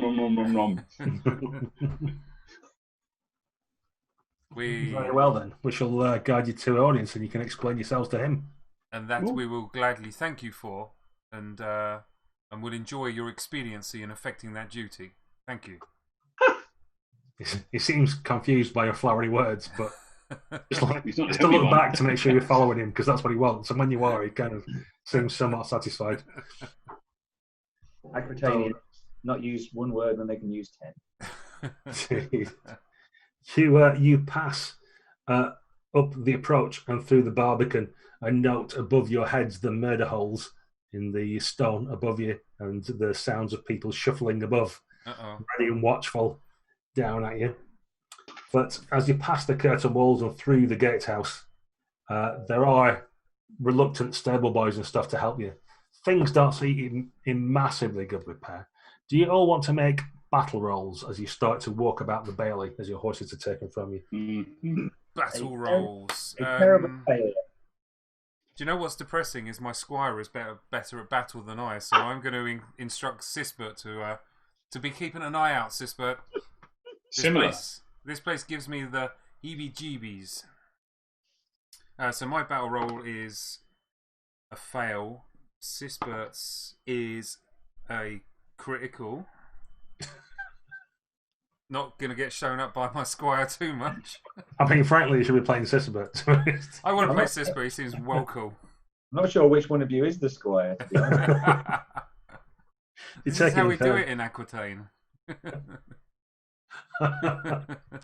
It's like Queen Amidala and the other one keep changing handmaids. You're never sure which one's actually the knight. You wait until Sisbert reveals himself when he pulls his helm off. It turns out to be an incredibly attractive French lady with a Joan of Arc haircut. Unless he's secretly Lancelot. It's Lancelot pretending to be my squire. Sneaking up behind me. My nemesis. Okay, so Sisbert lets you all know, or perhaps you know it yourself, that the king doesn't seem to have many heavily armoured knights, certainly in the castle like you guys. It looks like the 3 knights that escorted you in are like the best of the bunch, and anyone else who's about is pretty second rate.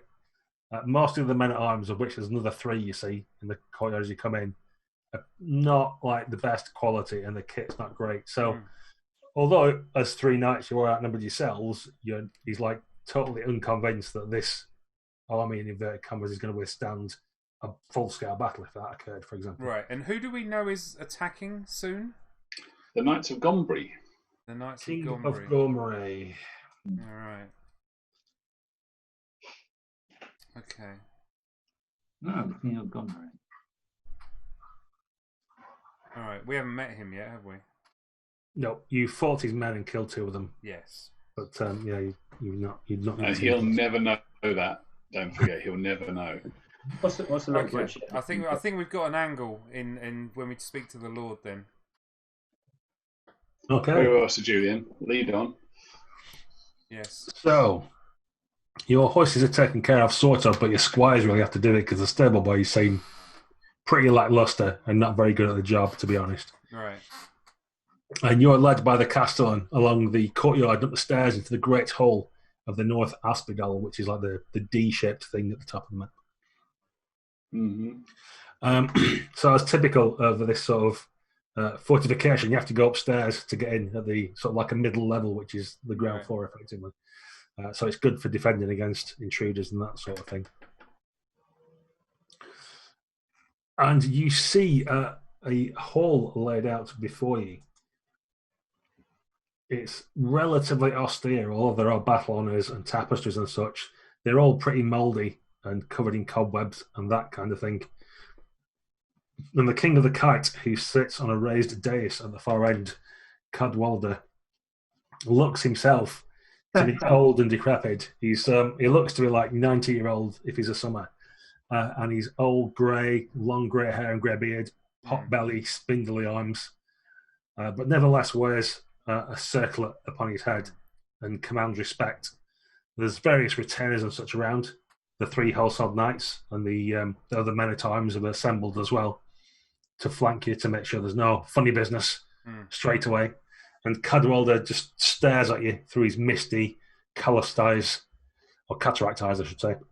Courtesy of his hall has lessened of late, for sure. Yeah, says, who are you and what is your business here? I'm going to mutter under my breath, my lords, it would appear that the rumours of magic have been overstated. We are the brothers of the Giant Slayers. You probably have heard of us. There's shrugs and shakings of heads all around the hall. Well, maybe our tales of daring do and exploits of heroism haven't reached these grand halls, and I look around, gesture at the not so grand halls.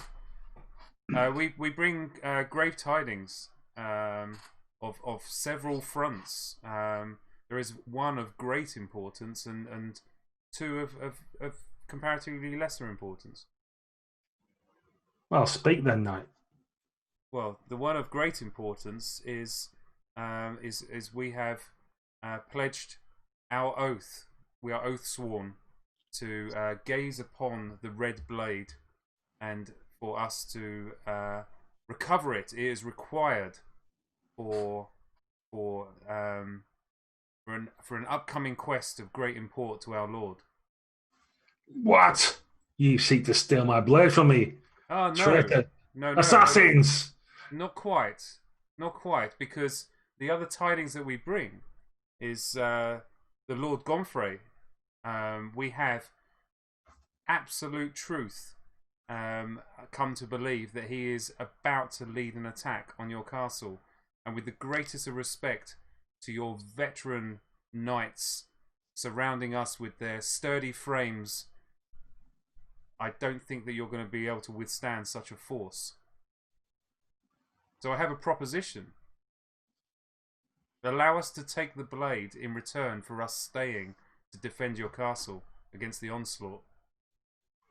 Thieves, traitors, gods, take these men away now for the effrontery of their desires. Knights, kill them and bring me their heads to sing back to the King of Crane. Okay. Does hospitality mean nothing to you? Apparently it does not. I'm going to grab these 3 knights from over here.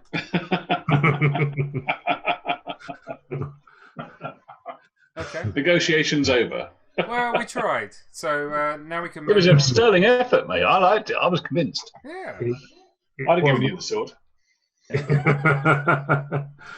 Unfortunately, he went for his hot button topic of give us the sword, which is Yeah, you played the Armageddon button quite quickly. Yes. There's a way to bring that forward. So not only are the knights, there's 3 more men at arms that are standing directly in front of the king to protect him as he's spittle-flecked, screaming and shouting. He continues, and these other 3 household knights draw blades and try to descend upon you. Do they now? So they have to push through various servants and other people to get to you. So you've got time to draw your weapons and arrange yourselves however you wish. Okay. My weapon will be handed to me, hilt first. Flail out, whip my shield round. Sword and shield ready. I would like to draw inspiration from my honour as I have sworn an oath for this quest, because I'd like it to work at least once. I'm happy for you to try and get miserable again. Don't go miserable again. Oh, man. No, that is a pass, but not a critical. Can I trigger... I'm going to trigger a passion as well. It's my loyalty to the Giant Slayers. I feel like this might be a grand battle, and if it is to be our last, I want it to be one that the heralds sing for the ages. All right, well, I'm sold with that. That's going to go off like a Mexican wave, because if you're going to do that, then I have to do that. I succeed. And with my loyalty to the Giant Slayers, as I agree with you, I fail. I'm not that loyal. Oh. No. You suspect you're all going to die here unheard of and buried in a cellar somewhere. What's your loyalty to the Giant Slayers then, Sir Echen? 9. I've got, God, I've got 20. Have you? I am no wonder you royal, rolled it. And you are you made it sound like a good idea when you said, with me, Giant Slayers. Because I couldn't fail. There's always that one person in the group of friends who's not quite committed. Yeah, it's him. What's yours, Caletus? You didn't even say you were going to roll it.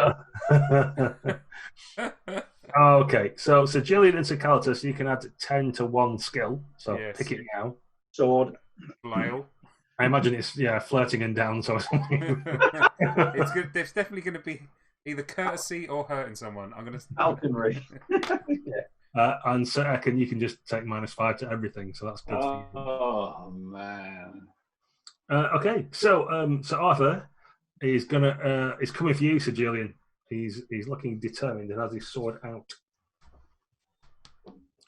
He succeeds with a 16. against me. Yeah, good luck. I got... Oh, mate, I got 15, but because my flail is 16, that's plus 10, so I get 15 plus 6 is 21, yo. That's the critical. Yes, it is. So that is going to be...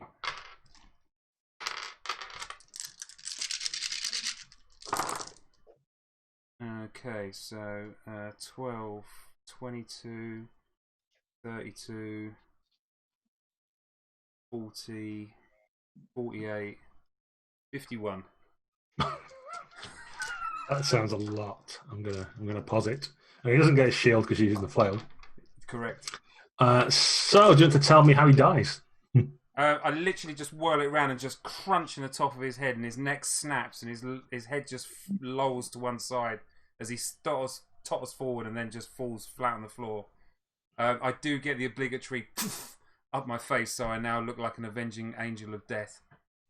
Yes, Torrismund, Curly Bill, and Frederick all look at each other and look back at their king. He screams, "Kill him! Kill him! He's the dangerous one!" And they all look a bit nervous about this. Yes, I am! I shout. Yes, I am!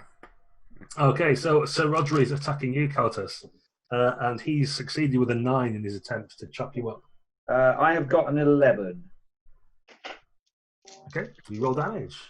So I will do 20 points of damage.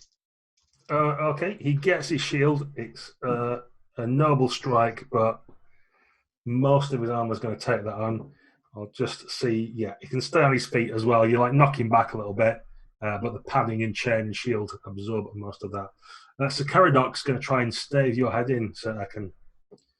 He gets a 5. I'm not angry. I'm just disappointed. Only due to my melancholy, my parry is slow and inefficient. Oh. I miss. Oh dear. Oh dear. Rejoice, my brother. It's all right. It's really weak strike from him. Just 13 damage. Now, I've got on my character sheet, I'm listed as reinforced chain plus shield. Clearly, I don't actually have a shield. So what would the number be? So you get 12 for your reinforced chain, so you just take 1 point of damage. Oh, okay. Oh, yeah, lovely. I didn't roll particularly well for my damage, so... Right. I apologise, Gaz. We're happy for you to keep rolling badly on your damage. I'm rolling my casino dice, which are like properly random, so unfortunately I don't get my normal like regular good rolls with these. Regular random rolls. Is there any way with the... Oh no, has Sir Caletus done his? So once he's done his round, if he's successful, is there a way we can kind of rouse Sir Echen out of his melancholy? Not really. There isn't. Okay, fine. I will try regardless, but that's fine. You can certainly narratively try, but from the way the game mechanics work, it's like you made your roll and you fucked it up, so you've got to live with it, kind of thing. Yeah, that's fair. Mm-hmm. Okay, so the 2 knights who are remaining continue to face their opponents. Torrismund, Curly Bill, who's hiding behind something at the minute, so we'll bring him to the forward. Come on, Bill. And Frederick is equally reluctant. Let's bring him. They're all going to attack you, Sir Julian. So you have a choice about ignoring one or more of them, about splitting your skill between them. It's up to you how you do it, but you've got to face 3 opponents. Right, so I can take my flail of 16 and potentially divide it amongst all of them? Well, your flail's 26 at the minute, isn't it? Because yes, you've got C plus 10, so you can split your 26 however you want. You can put 1 on one and 1 on another, and then 20. Yeah, I'm going to focus fire, and I'm just going to. Who am I going to take out? Who looks like the most mean out of them? Frederick. I reckon the other 2 will break as soon as they see Frederick get crunched. Yeah, so are you putting any skill at all towards the others, or are you just putting it all into Frederick? Putting it all into Frederick. Okay, it means you won't get your shield against any of the others because I won't get shield. Or I'll put 23-3. And the king of the I don't understand the mechanics. So if I put a couple of points in, does that mean I get my shield then? Well, if you succeed. Yeah, so the mechanics work. No, that's fine. In which case, I'm just going to I'm going to put it all on. Out for Frederick. Yeah, all on Frederick. Okay. Let's do Frederick first then. And unfortunately for Frederick, it is another critical. Yeah. Also, equally unfortunately for Frederick, he just fumbled, so he's broken his spear. Apart from anything else. So he drops his spear. It lands on my foot. I kick it up in the air, and then I just smash the end of it, and it goes arrowing through like his throat. And I kind of hit it with the end of my flail, and then I whirl around, looking at Curly Bill, laughing in the joy of battle. Okay, yeah, I don't think we'll get you to roll however Yeah, many. I'm assuming that's a lot of damage. 12d6 or whatever it is. Yeah. We'll just assume that. Yeah, Frederick stands forward. He was the most reluctant out of all of them, and you can see why now. His fighting prowess was not what you'd expect. However, Curly Bill and Thorisman both try and spike you in the back while you're doing that. Only one of them hits. Okay. And Who was it? Because he's the next to die. They're not telling you, they're both behind. They're Pointing at each other. We go. That's not spectacular either. It's 11 damage. Well, I believe I have armor of 12, so... You do, yeah. Okay. So basically the spear just flexes in the middle as they push it against your chin and your back and start to regret their life choices. Yes. So Caletus, Rodri's facing you. He's going to try and inspire his hatred of Arthurian knights, which he does. So that's improved his skill as well. Ooh. Oh, it is on. Yeah, it's just got real. So he gets plus. He gets a 17, which is a success.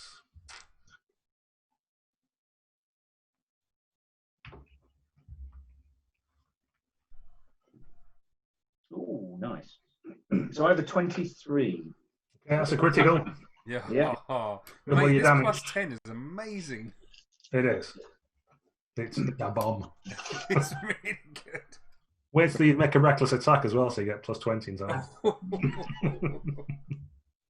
10, 29. 29 points of damage. Okay, he does get his shield, so he's going to survive this. Mm-hmm. Although it's a blow, we'll just... in fact, you knock him off his feet, so he kind of skitters backwards and goes sort of sliding on his back and has to sort of push himself up from the fire grate, almost burning his hair on behind him, and looks furious more than anything as you pace towards him. And then we've got Sir Caradoc and Sir Echen. Yes. He gets a miss. Does he? I get a critical. Oh. I've rolled it on the nose. Despite my melancholy, my disappointment has turned to rage. That's happened sooner or later.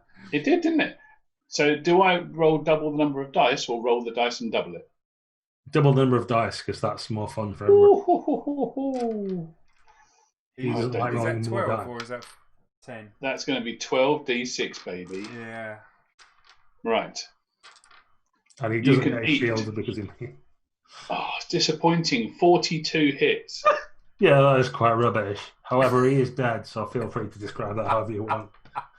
I don't even notice it happening. The tears are rolling down my face when I think about what we could have been as a band of brothers if I'd ever been properly included. I didn't really realise that falling off my horse last year was going to make me the part of their jokes, but curse them all. And while I'm sobbing and waving my sword around, he runs onto it and takes it in the guts, and it sticks out through his spine. Ah! And that is how he ends his life on this world. Yeah, pretty upsetting for the bad guys, if you want to call them bad guys. So, we're back to the top of the round. So, Julian, you're faced by Thorismund and Curly Bill, who are both pointing at each other, going, "It was him." Okay. Well, I picked Curly Bill. You picked wrong, but you'll never know. I'll never know, and neither will Curly Bill. He fails. I rolled 13 plus 6, 19. Not critical this time. Not just your regular damage, then. So that's 6, 12, 16, 22. Ignoring shields. Yeah. Sorry, I'm just doing mechanical stuff in the background as well while you're busy having fun rolling dice. Okay. 22, he missed, so he doesn't get any shield or anything. In fact, he hasn't even got a shield, so I've nothing to worry about that. Okay, it's a fair strike, but he has got some armour, and it's not enough to take him down. He looks quite relieved. Okay. And just starts squealing at you. "It wasn't me, I told you, it was him, it was him." Meanwhile, Thorisman giggles to himself and tries to stab you. Fair enough. He misses, though, because he's a Oh. brush warrior, unfortunately. Give And it stops up, guys. giggling all of a sudden. Okay, so we've got Caletus and Sir Rodri, who are both inspired to hate each other. Yeah. Here we go. He gets a critical. As do I. 21. He got 26. Ooh. Ouch. Damn, son. It's going to hurt. This is going to sting. You do get your shield, so that's one thing. Sisbert, get ready with the first aid. Oh, look at all them ones, man. Okay, but there's plenty of dice, so let's see what we can do. That's 10, 20, 24 damage. Not that great. Okay, so minus 18 is 6. Cool, that is a solid blow. Yeah. Oh, actually. I just remember, yeah, you knocked him down, hadn't you? So really, he should have got a -5 for that. So you, in fact, equaled each other. So you can roll your damage back to him as well if you want. Ooh, yeah. I'm all for that. Ooh, look at all those 6s. 22, 24, 25, 29 again. 29. He's just about up and out of it on his feet. Not quite unconscious, but his eyes are starting to glaze. And he looks around the players and sees Sir Echen having just kicking the body of another knight off his sword, and Julian methodically crunching his way through everybody else like some kind of threshing machine. And says, Sir Knight, we must stop this madness. My lord was wrong to attack you. It's an affront to the lords of hospitality. Let me see if I can calm him. Perhaps there's no need for any more violence, and we can all live in peace. Who's saying that? Sir Rodri, the only remaining knight that you can see. I'll. It takes an effort of will, but in fact, I'm gonna. Yeah. Okay. You can make a merciful, cruel, whatever. I have indeed. I thought that was a good idea, and I have failed my merciful, so I am going to continue striking at him. Okay, no problem. Are you hitting him as well, Sir Echen? Yeah, I think so. All right, he's going to split his skill between the two of you then.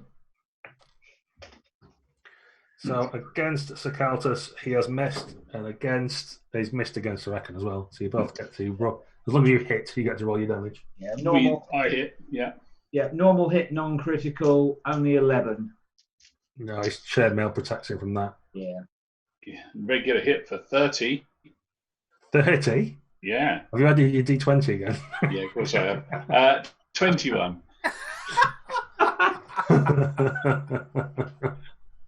Oh, God love you. Right.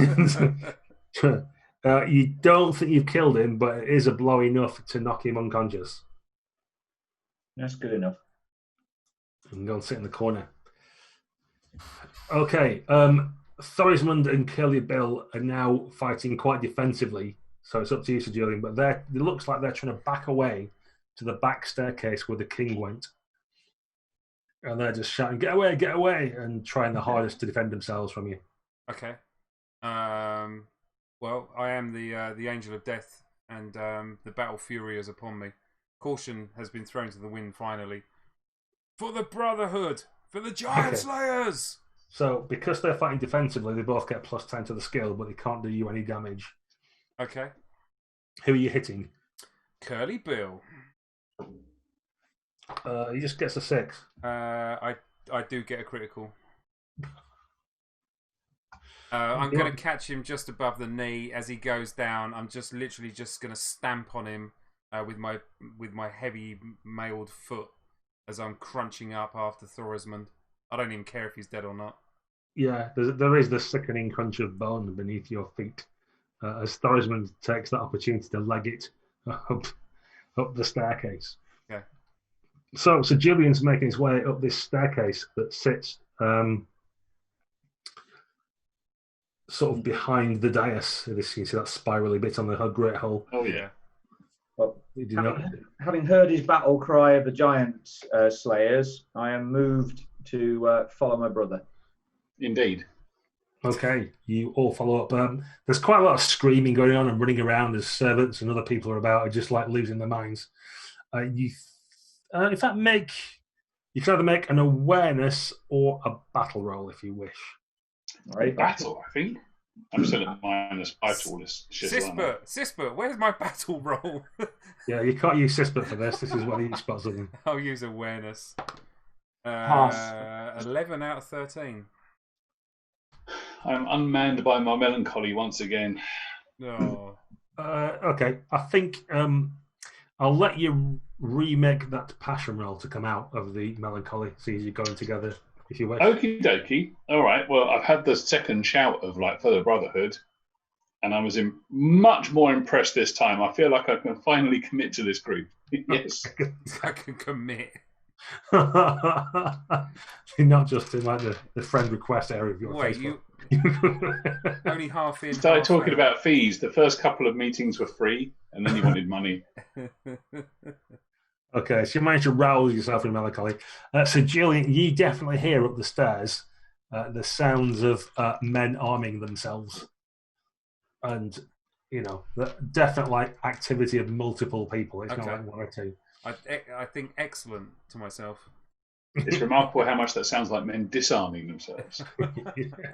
Caletus, did you make a battle or awareness roll? I did an awareness pass, not a good one.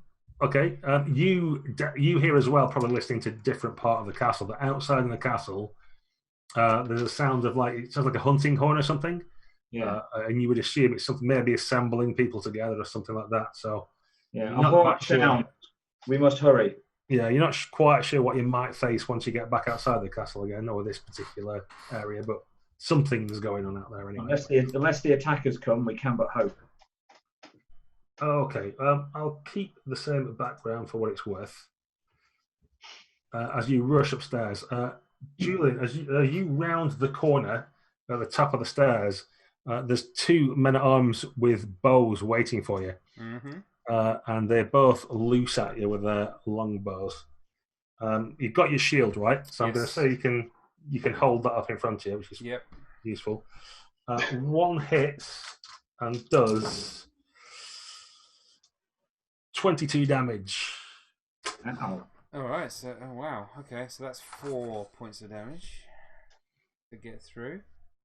And I'm going to require you to make a dexterity roll to maintain your footing on the stairs from the power of this yard-long arrow that's just thudded into you.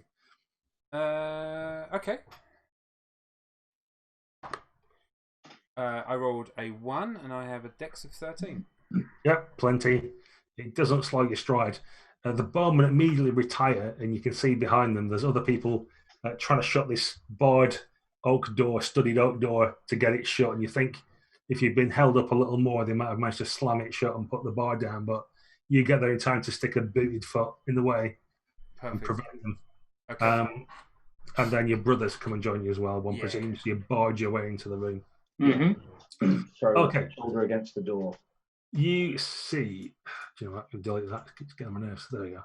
So we've got Cadwalder, the King of Kites. Although he's old and fat and thin-limbed, he's been strapped into some kind of armor. Like, it only looks like he's halfway armored from his squires and stuff, but he has some sort of armor, and he holds within his hands a blade that is glowing red. And although he doesn't look like his pipe cleaner arm should be able to lift it up, the sword seems to be like swinging around with its own sense of thirst, and sort of like he's like almost being led by it like an overly strong dog or something. As well as that, also like half armored and not really properly with their kit. There are two other knights that like brush away squires and attendants who've been helping them and prepare to face you. And of course, Weasley at the back, Sir Thorismund's got his funny grin on his face, his lopsided smile, staying out of trouble for now, but hanging around all the same. So, who do you wish to face, and what do you do? And not to forget, there are two bowmen that have now like rushed to the back of the hall, who are busily grabbing more arrows and such. So, being selfish and wanting the glory, I'm going to barrel straight for the king. Super.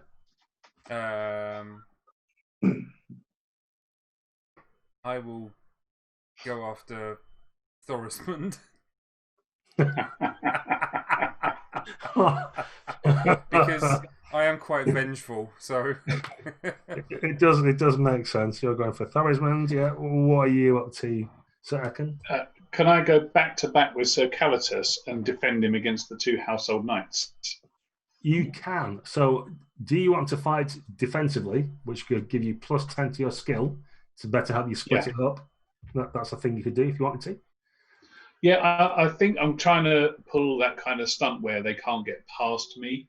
So if that's defensive fighting, that would work. Yeah. So if you go defensive, you can't deal any damage because you're purely trying to defend yourself, but you get +10 to your skill.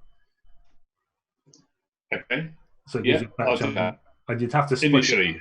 Yeah, you have to split. I'll do that initially. Yeah.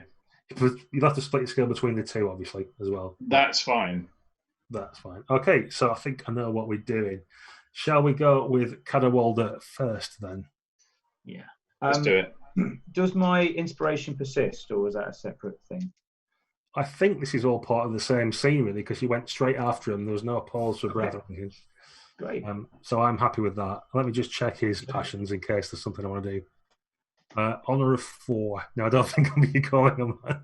I'd roll it.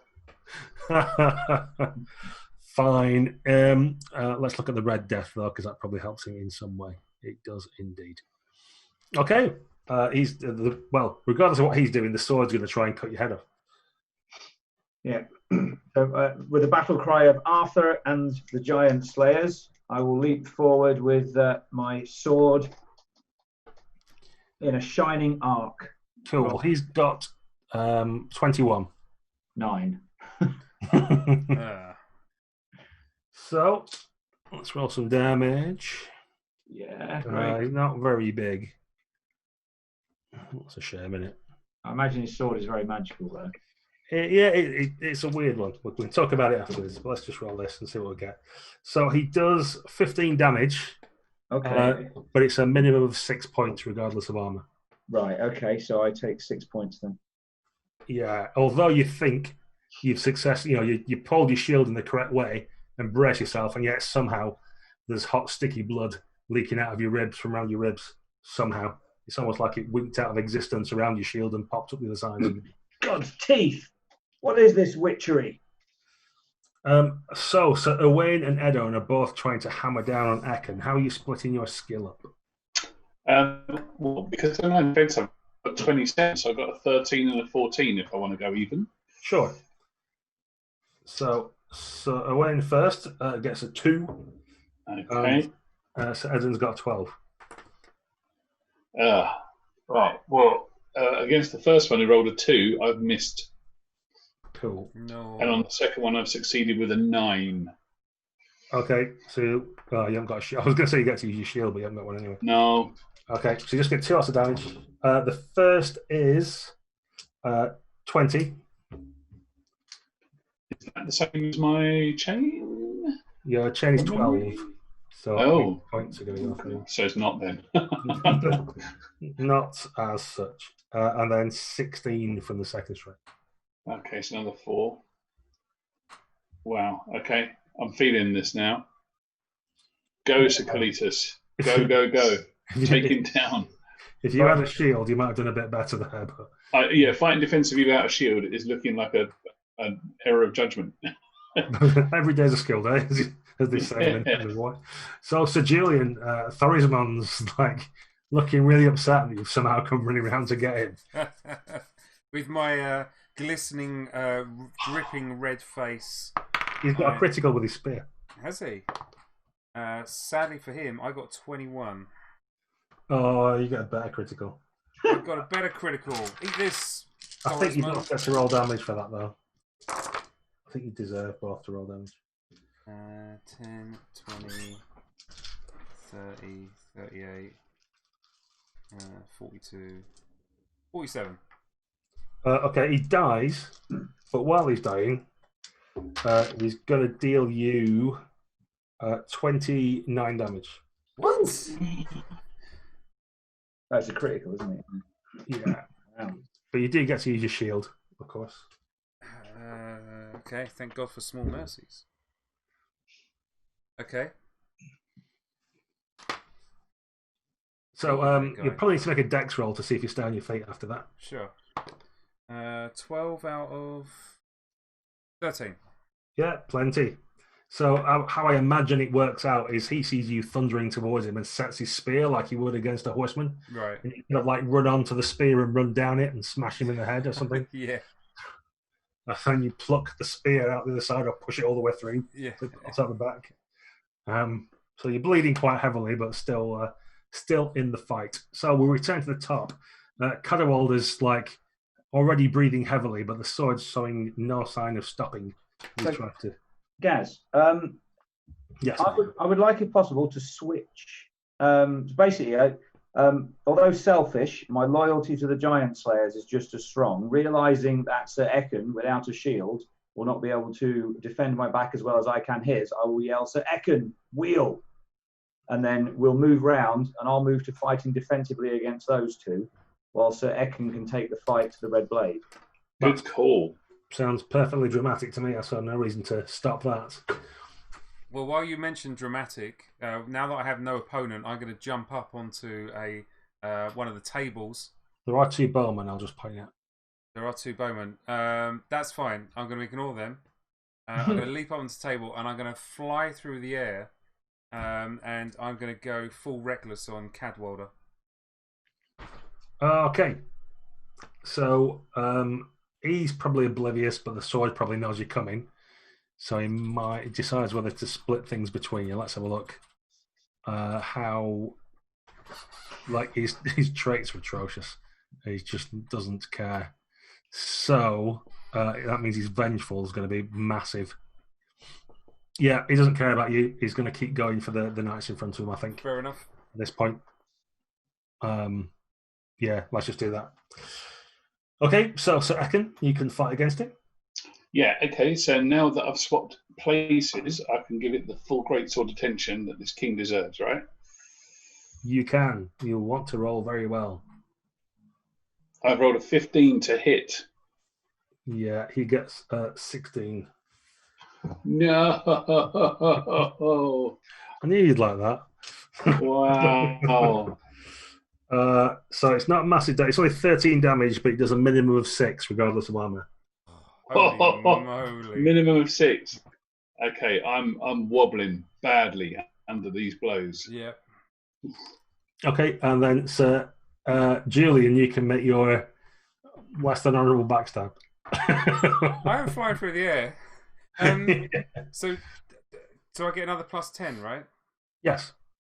So I'm okay. Yeah. So I that can't is... see how you can't critical, frankly. So that is plus 16, so 30. Yeah, it's a critical. Hooray. I want to see lots of 6s. Ooh, there's lots of 5s. 10, 20, 30, 39, 49, 51, 53. Yeah, you obliterate the old man. You can describe killing an old man if you want. It's up to you. Nah, I think we all can imagine it. It involves an awful lot of blood spray on the stained glass window at the back of the hall. Okay, yes. There's just this splattering of skin and bones around the solar, and the two remaining knights at this point, seeing the king just destroyed, both shout, "Oh, thank God for that!" Oh, and they both back off, wiping their brows. Oh, well done tonight. Well done, well done. Oh, you released us from a terrible, vile king. Oh, I can't thank you enough. Well, that is a good thing to hear, gentlemen. Perhaps a tale that you can tell us as to why you are so relieved that your liege lord has been slain. But first, it sounds like your men are mustering outside and may charge in here any moment. Perhaps one of you will stand them down. They kind of look at each other and go, yeah, sure. Do you want to make a trusting roll for me? I'm not very trusting. I fail with style. Okay, well, you think they're lying through their teeth. They're not going to go. They're both saying they are. They're backing off towards the door, but you don't believe it for a second. What are they going to you lie, sir. It does not sit well on you. Well, we can tell them, but they're not going to listen. Who's not going to listen? Well, the assembled throng outside, probably. I mean, they'll want to see the king or something. Which bits of him? I mean, fine, we can tell him he's dead, but they're not going to, like, honestly, it'd be better if you just, like, maybe show them the sword or something. I feel like there's... This sword does not sit well with me, gentlemen. I would not grasp it by the hilt. But perhaps if you hold it by the cross piece and hold it aloft. Can I pull down a curtain or a hanging or something and use that to pick the sword up round the blade? Yeah, if you want. Yeah, because I'm not going to touch that. Yeah, this sword is a cursed item. Very wise. Yep, you've picked it up, but the knights basically make themselves scarce unless you stop them. They're going to leg it. They're cravens. They're no danger to us. And the bowmen follow suit as well. Yeah. Okay, you find yourselves outside in the castle, assembled in the bailey. There are a bunch of warriors, for want of a better phrase, and some militia. It looks like a few of them are just like farmers that have got implements like scythes and picks or anything else they can get their hands on. And there are some other men at arms, but there's no real other knights apart from one or two that might be who haven't got fully armored, perhaps. But it looks a pretty shambolic group. Nevertheless, there is quite a bit of a mob there waiting for you. So, how do you present yourselves, or what do you say? So I'll hold aloft the sword so it's visible sticking out of this and say, "Your king is dead. The cursed blade rules you no more. Stand down and you will be spared." Okay, do you want to make an oratory roll for me? Or attendance skill? Can I help by standing there literally drenched in blood? Yeah, okay, so because you've got the sword and you've got your brutal companion with you, have a +5 to your skill. Nice. Oh, good. Thank you. A pass. I'm just standing behind him, just nodding. Picking bits of skull out of your so much better without you. So much worse without you behind me, Sir Julian. As always, Sir Caletus, that is our brotherhood. Okay, there's a lot of confusion within the castle, as you might expect. They're used to having a strong leader who just tells them what to do, and now there's no one that's like the lightning rod or that's going to stand in front like the torchbearer. And with that, you kind of push your way through. There's an awkward moment as you're going through, and people are close to you, and you wonder, like, is someone going to do something? Will someone step forward or step up? But it seems like no one's got the courage to try and get everybody together and stand forth. So you're able to get to your horses and so forth if you wish, and make yourself scarce. Yes, I think we do. Yeah, we do before old King Gomeray turns up. Yeah, indeed. Yeah. It's funny you should mention it, because as you're riding out of the valleys back towards the castle of the Crane, you can see the signs of an army wending its way down from the north to take the castle, and the worried defenders hurriedly trying to make some kind of defense. But it probably won't go too well from them, to be honest. No, probably not. But Castle Kite. We will shrug our chivalrous shoulders and ignore it. That's easy for you to say. A chivalrous shrug. A chivalrous shrug of the shoulders. On the way to the chirurgeon. Yes. With Sean Connery. Yeah, who looks like Sean Connery. We sail into history. Okay, on the way out, a boy actually from the pigsty attaches himself to you, and so he's been following behind, and your dog Mills appeared from nowhere again, like the dungeon master. Just don't know where he's been for like 4 hours, but somehow he's there again on his pony or his mule. And the boy comes running up to you, sobbing, and says, "Sir Knights, I'm Pig Boy. I'm the king's son. What? But you say the king's dead. So what do I do now?" And he kind of like looks at you with tear-filled eyes, and you can tell he's probably about 10 summers or something. He's not really. He looks like he's lived in a pigsty all his life, frankly. What say you, gentlemen? Do you think we take him to his uncle? You're a man now, son. You're ruling that castle. Looks like you've got about 10 minutes before it's not your problem anymore. I think we should take him to his uncle. No, all right. I will defer to you on this, Julian. Okay, So because it's a Echen, one shot. You are truly an iron-tipped spear. I'm kind of 50-50 on being just and merciful and all that kind of stuff, you know. Yeah, It's no, not cut and dry. Unfortunately, I'm like 65-35, so. Are you? Right. Okay. Because it's a one shot. What I've not been doing along the way, which we do in a typical Pendragon game, is put ticks in boxes. Yeah. So if you're particularly suspicious or whatever, you get ticks, and at the end, in the winter phase, your stats might move about. Because we're only doing this one shot, I've not bothered doing it. But this would be an occasion where. Is that like your character profile then sort of shifts through play then? Exactly. So if you're always suspicious all the time, like Sir Julian's been a lot, like your suspicious will go up quite a lot. Nice. Okay. For example.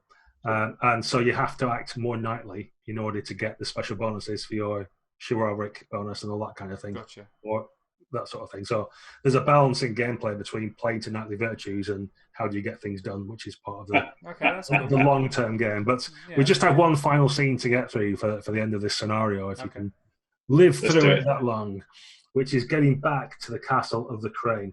And, you arrive there and are welcome back. A dog male's more than happy to get back finally to his home and his little chapel that he set up. Can't believe his luck that he's lived through all this and has many tales to tell. But the King of the Crane, Garen, is waiting for you, and he asks you in his hall as you're presented, apart from telling you stories and so forth, he says, "Yes, I mean, do you have the sword? Are you willing to let me hold it as you promised, so that I may see it one last time before it disappears forever?"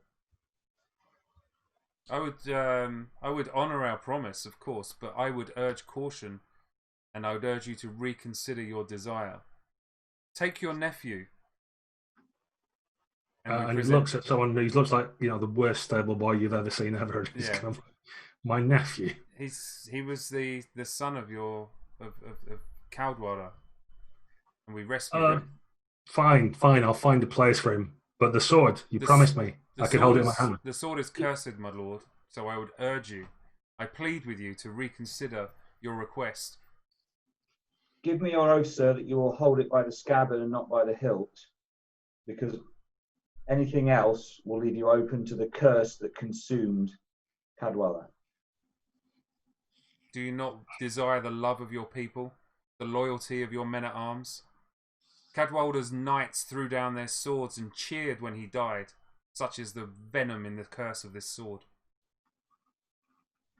Aye. Let me hold it by the scab at least. I must pull the blade out to make sure it is the real sword. You will not pull back some simulacrum or false copy. You question my honesty, sir. You've never seen the red blade. Only I can tell whether you've pulled the real thing or not. Oh. Good point. Well, if you hold the tapestry bit, he pulls the scabbard off, you can see the steel, can't he? Yeah, that works. Okay. So you prefer it to him so that he can pull the scabbard off to look at the blade. He makes a grab for the sword and almost forces your hands off and grabs the hilt. And you can see fire in his eyes. And then the crane that sits atop the fort lets out a huge cry that reverberates around. And he just kind of looks upwards and says, No, it would not be just for me to take the red blade. I promise that you could keep it, and I will stick to that promise. But thank you for at least now letting me see it one time. The family heirloom that should have been mine. I guess as sad recompense, my nephew will have to do in his place. Look after him well. He is kind to animals. You can see him in the corner playing with a cat. Yeah. Very well. And with that, you're free to go on your way with the Red Death Blade as your prize to much acclaim and glory. Brilliant. We'll gallop out with pennants fluttering in the breeze. Indeed. Well done, sirs. And thus ends your adventure. And in a typical game, you'd get chucked some glory now as well. You could write some more events down on the back of your character sheet of things you've done. That's cool. But yes, there's the game. Thanks everyone at home for watching. Next time, we will do a bit of a talk through and see what we thought of the scenario. I can discuss what the scenario is actually written like compared to what we did, and so on and so forth. So thanks everybody for watching, and see you next time on What Will the Smart Party Do? Cheers. Bye bye. A great night.